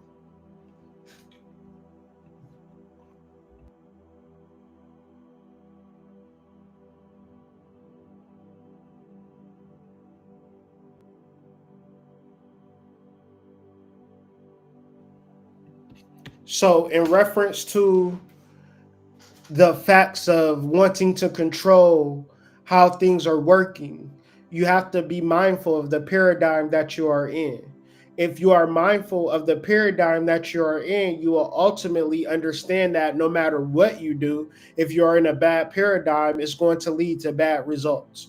So the way to release a paradigm is to give up, to ignore. If you are in a form of spiritual attack, the way to engage with spirits in the proper way, especially negative spirits, is to ignore their ass. Don't give a fuck about what they doing or what they saying, because usually these spirits inhabit people that are close to you that then antagonize you, irritate you, pull you into deeper, darker portals within yourself, and now you feel like there's nothing that you can do. You can do a lot. You can let go, you can ignore, you can respond to these particular stimuli and triggers differently because you have accessed the larger part of your soul. Once again, honor the inner divinity. It is a very powerful thing. It is not something that is, it is so powerful that it does not even make itself known. And a part of everything is the part of the beginning, middle, of the end. You experience it in all aspects of your life. You ever go to a new city and it's a point in time where you're in that new city and you're walking downtown and you feel like men at large, you're so alone. Like, I'm so alone, alone. I miss you. Then for some odd reason, you meet a friend, you meet another friend, and you forgot the fact that you was even alone. And then you having a good relationship, and then you realize, oh, these motherfuckers is crazy. And now you back to that point. So you always weaving and outer weaving this beginning, middle, and end phase. Within all of these phases, you can begin to honor the divine to bring you to or away from something, just depending on where you're at. Okay. So, with all of this being said, I will stay around for a little bit to see if there are any questions in reference to this particular full moon in Pisces, and also say, thank you guys for your support, your patronage, and whether it's on Substack or anywhere else that you supported me through supporting yourself through the modality of spiritual development. Just want to say I thank you and I appreciate you. And as I stated earlier, if you want to view this full slideshow, become a patron on my Substack and get full access to this particular slideshow. And so there's a show called Junie Tyson Zodiac Wars, because they select fighters for every Eastern zodiac and fight for the Holy Grail that grants any wish. The winner was the Rat Zodiac. His ability allowed him to manipulate time in a way where he made vast number of instances or simulations of the battle to discover the best outcome for himself to win. Very trippy. I think another level of that is that I was born in 1984. I think that the Chinese zodiac for 1984, yeah, it was the rat. So I definitely resonate with that as well. Appreciate your share and your input as always.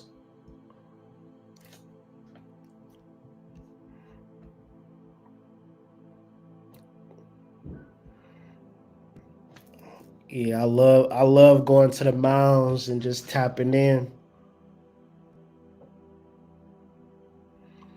So yeah, man. I hope y'all was able to pull something from this. Like I said, the slideshow will be available. And if y'all can, support at any point in time, my Cash App is Hood Mystic 38. Anything that you can do to help, it really helps because this is the thing that I like to do the most.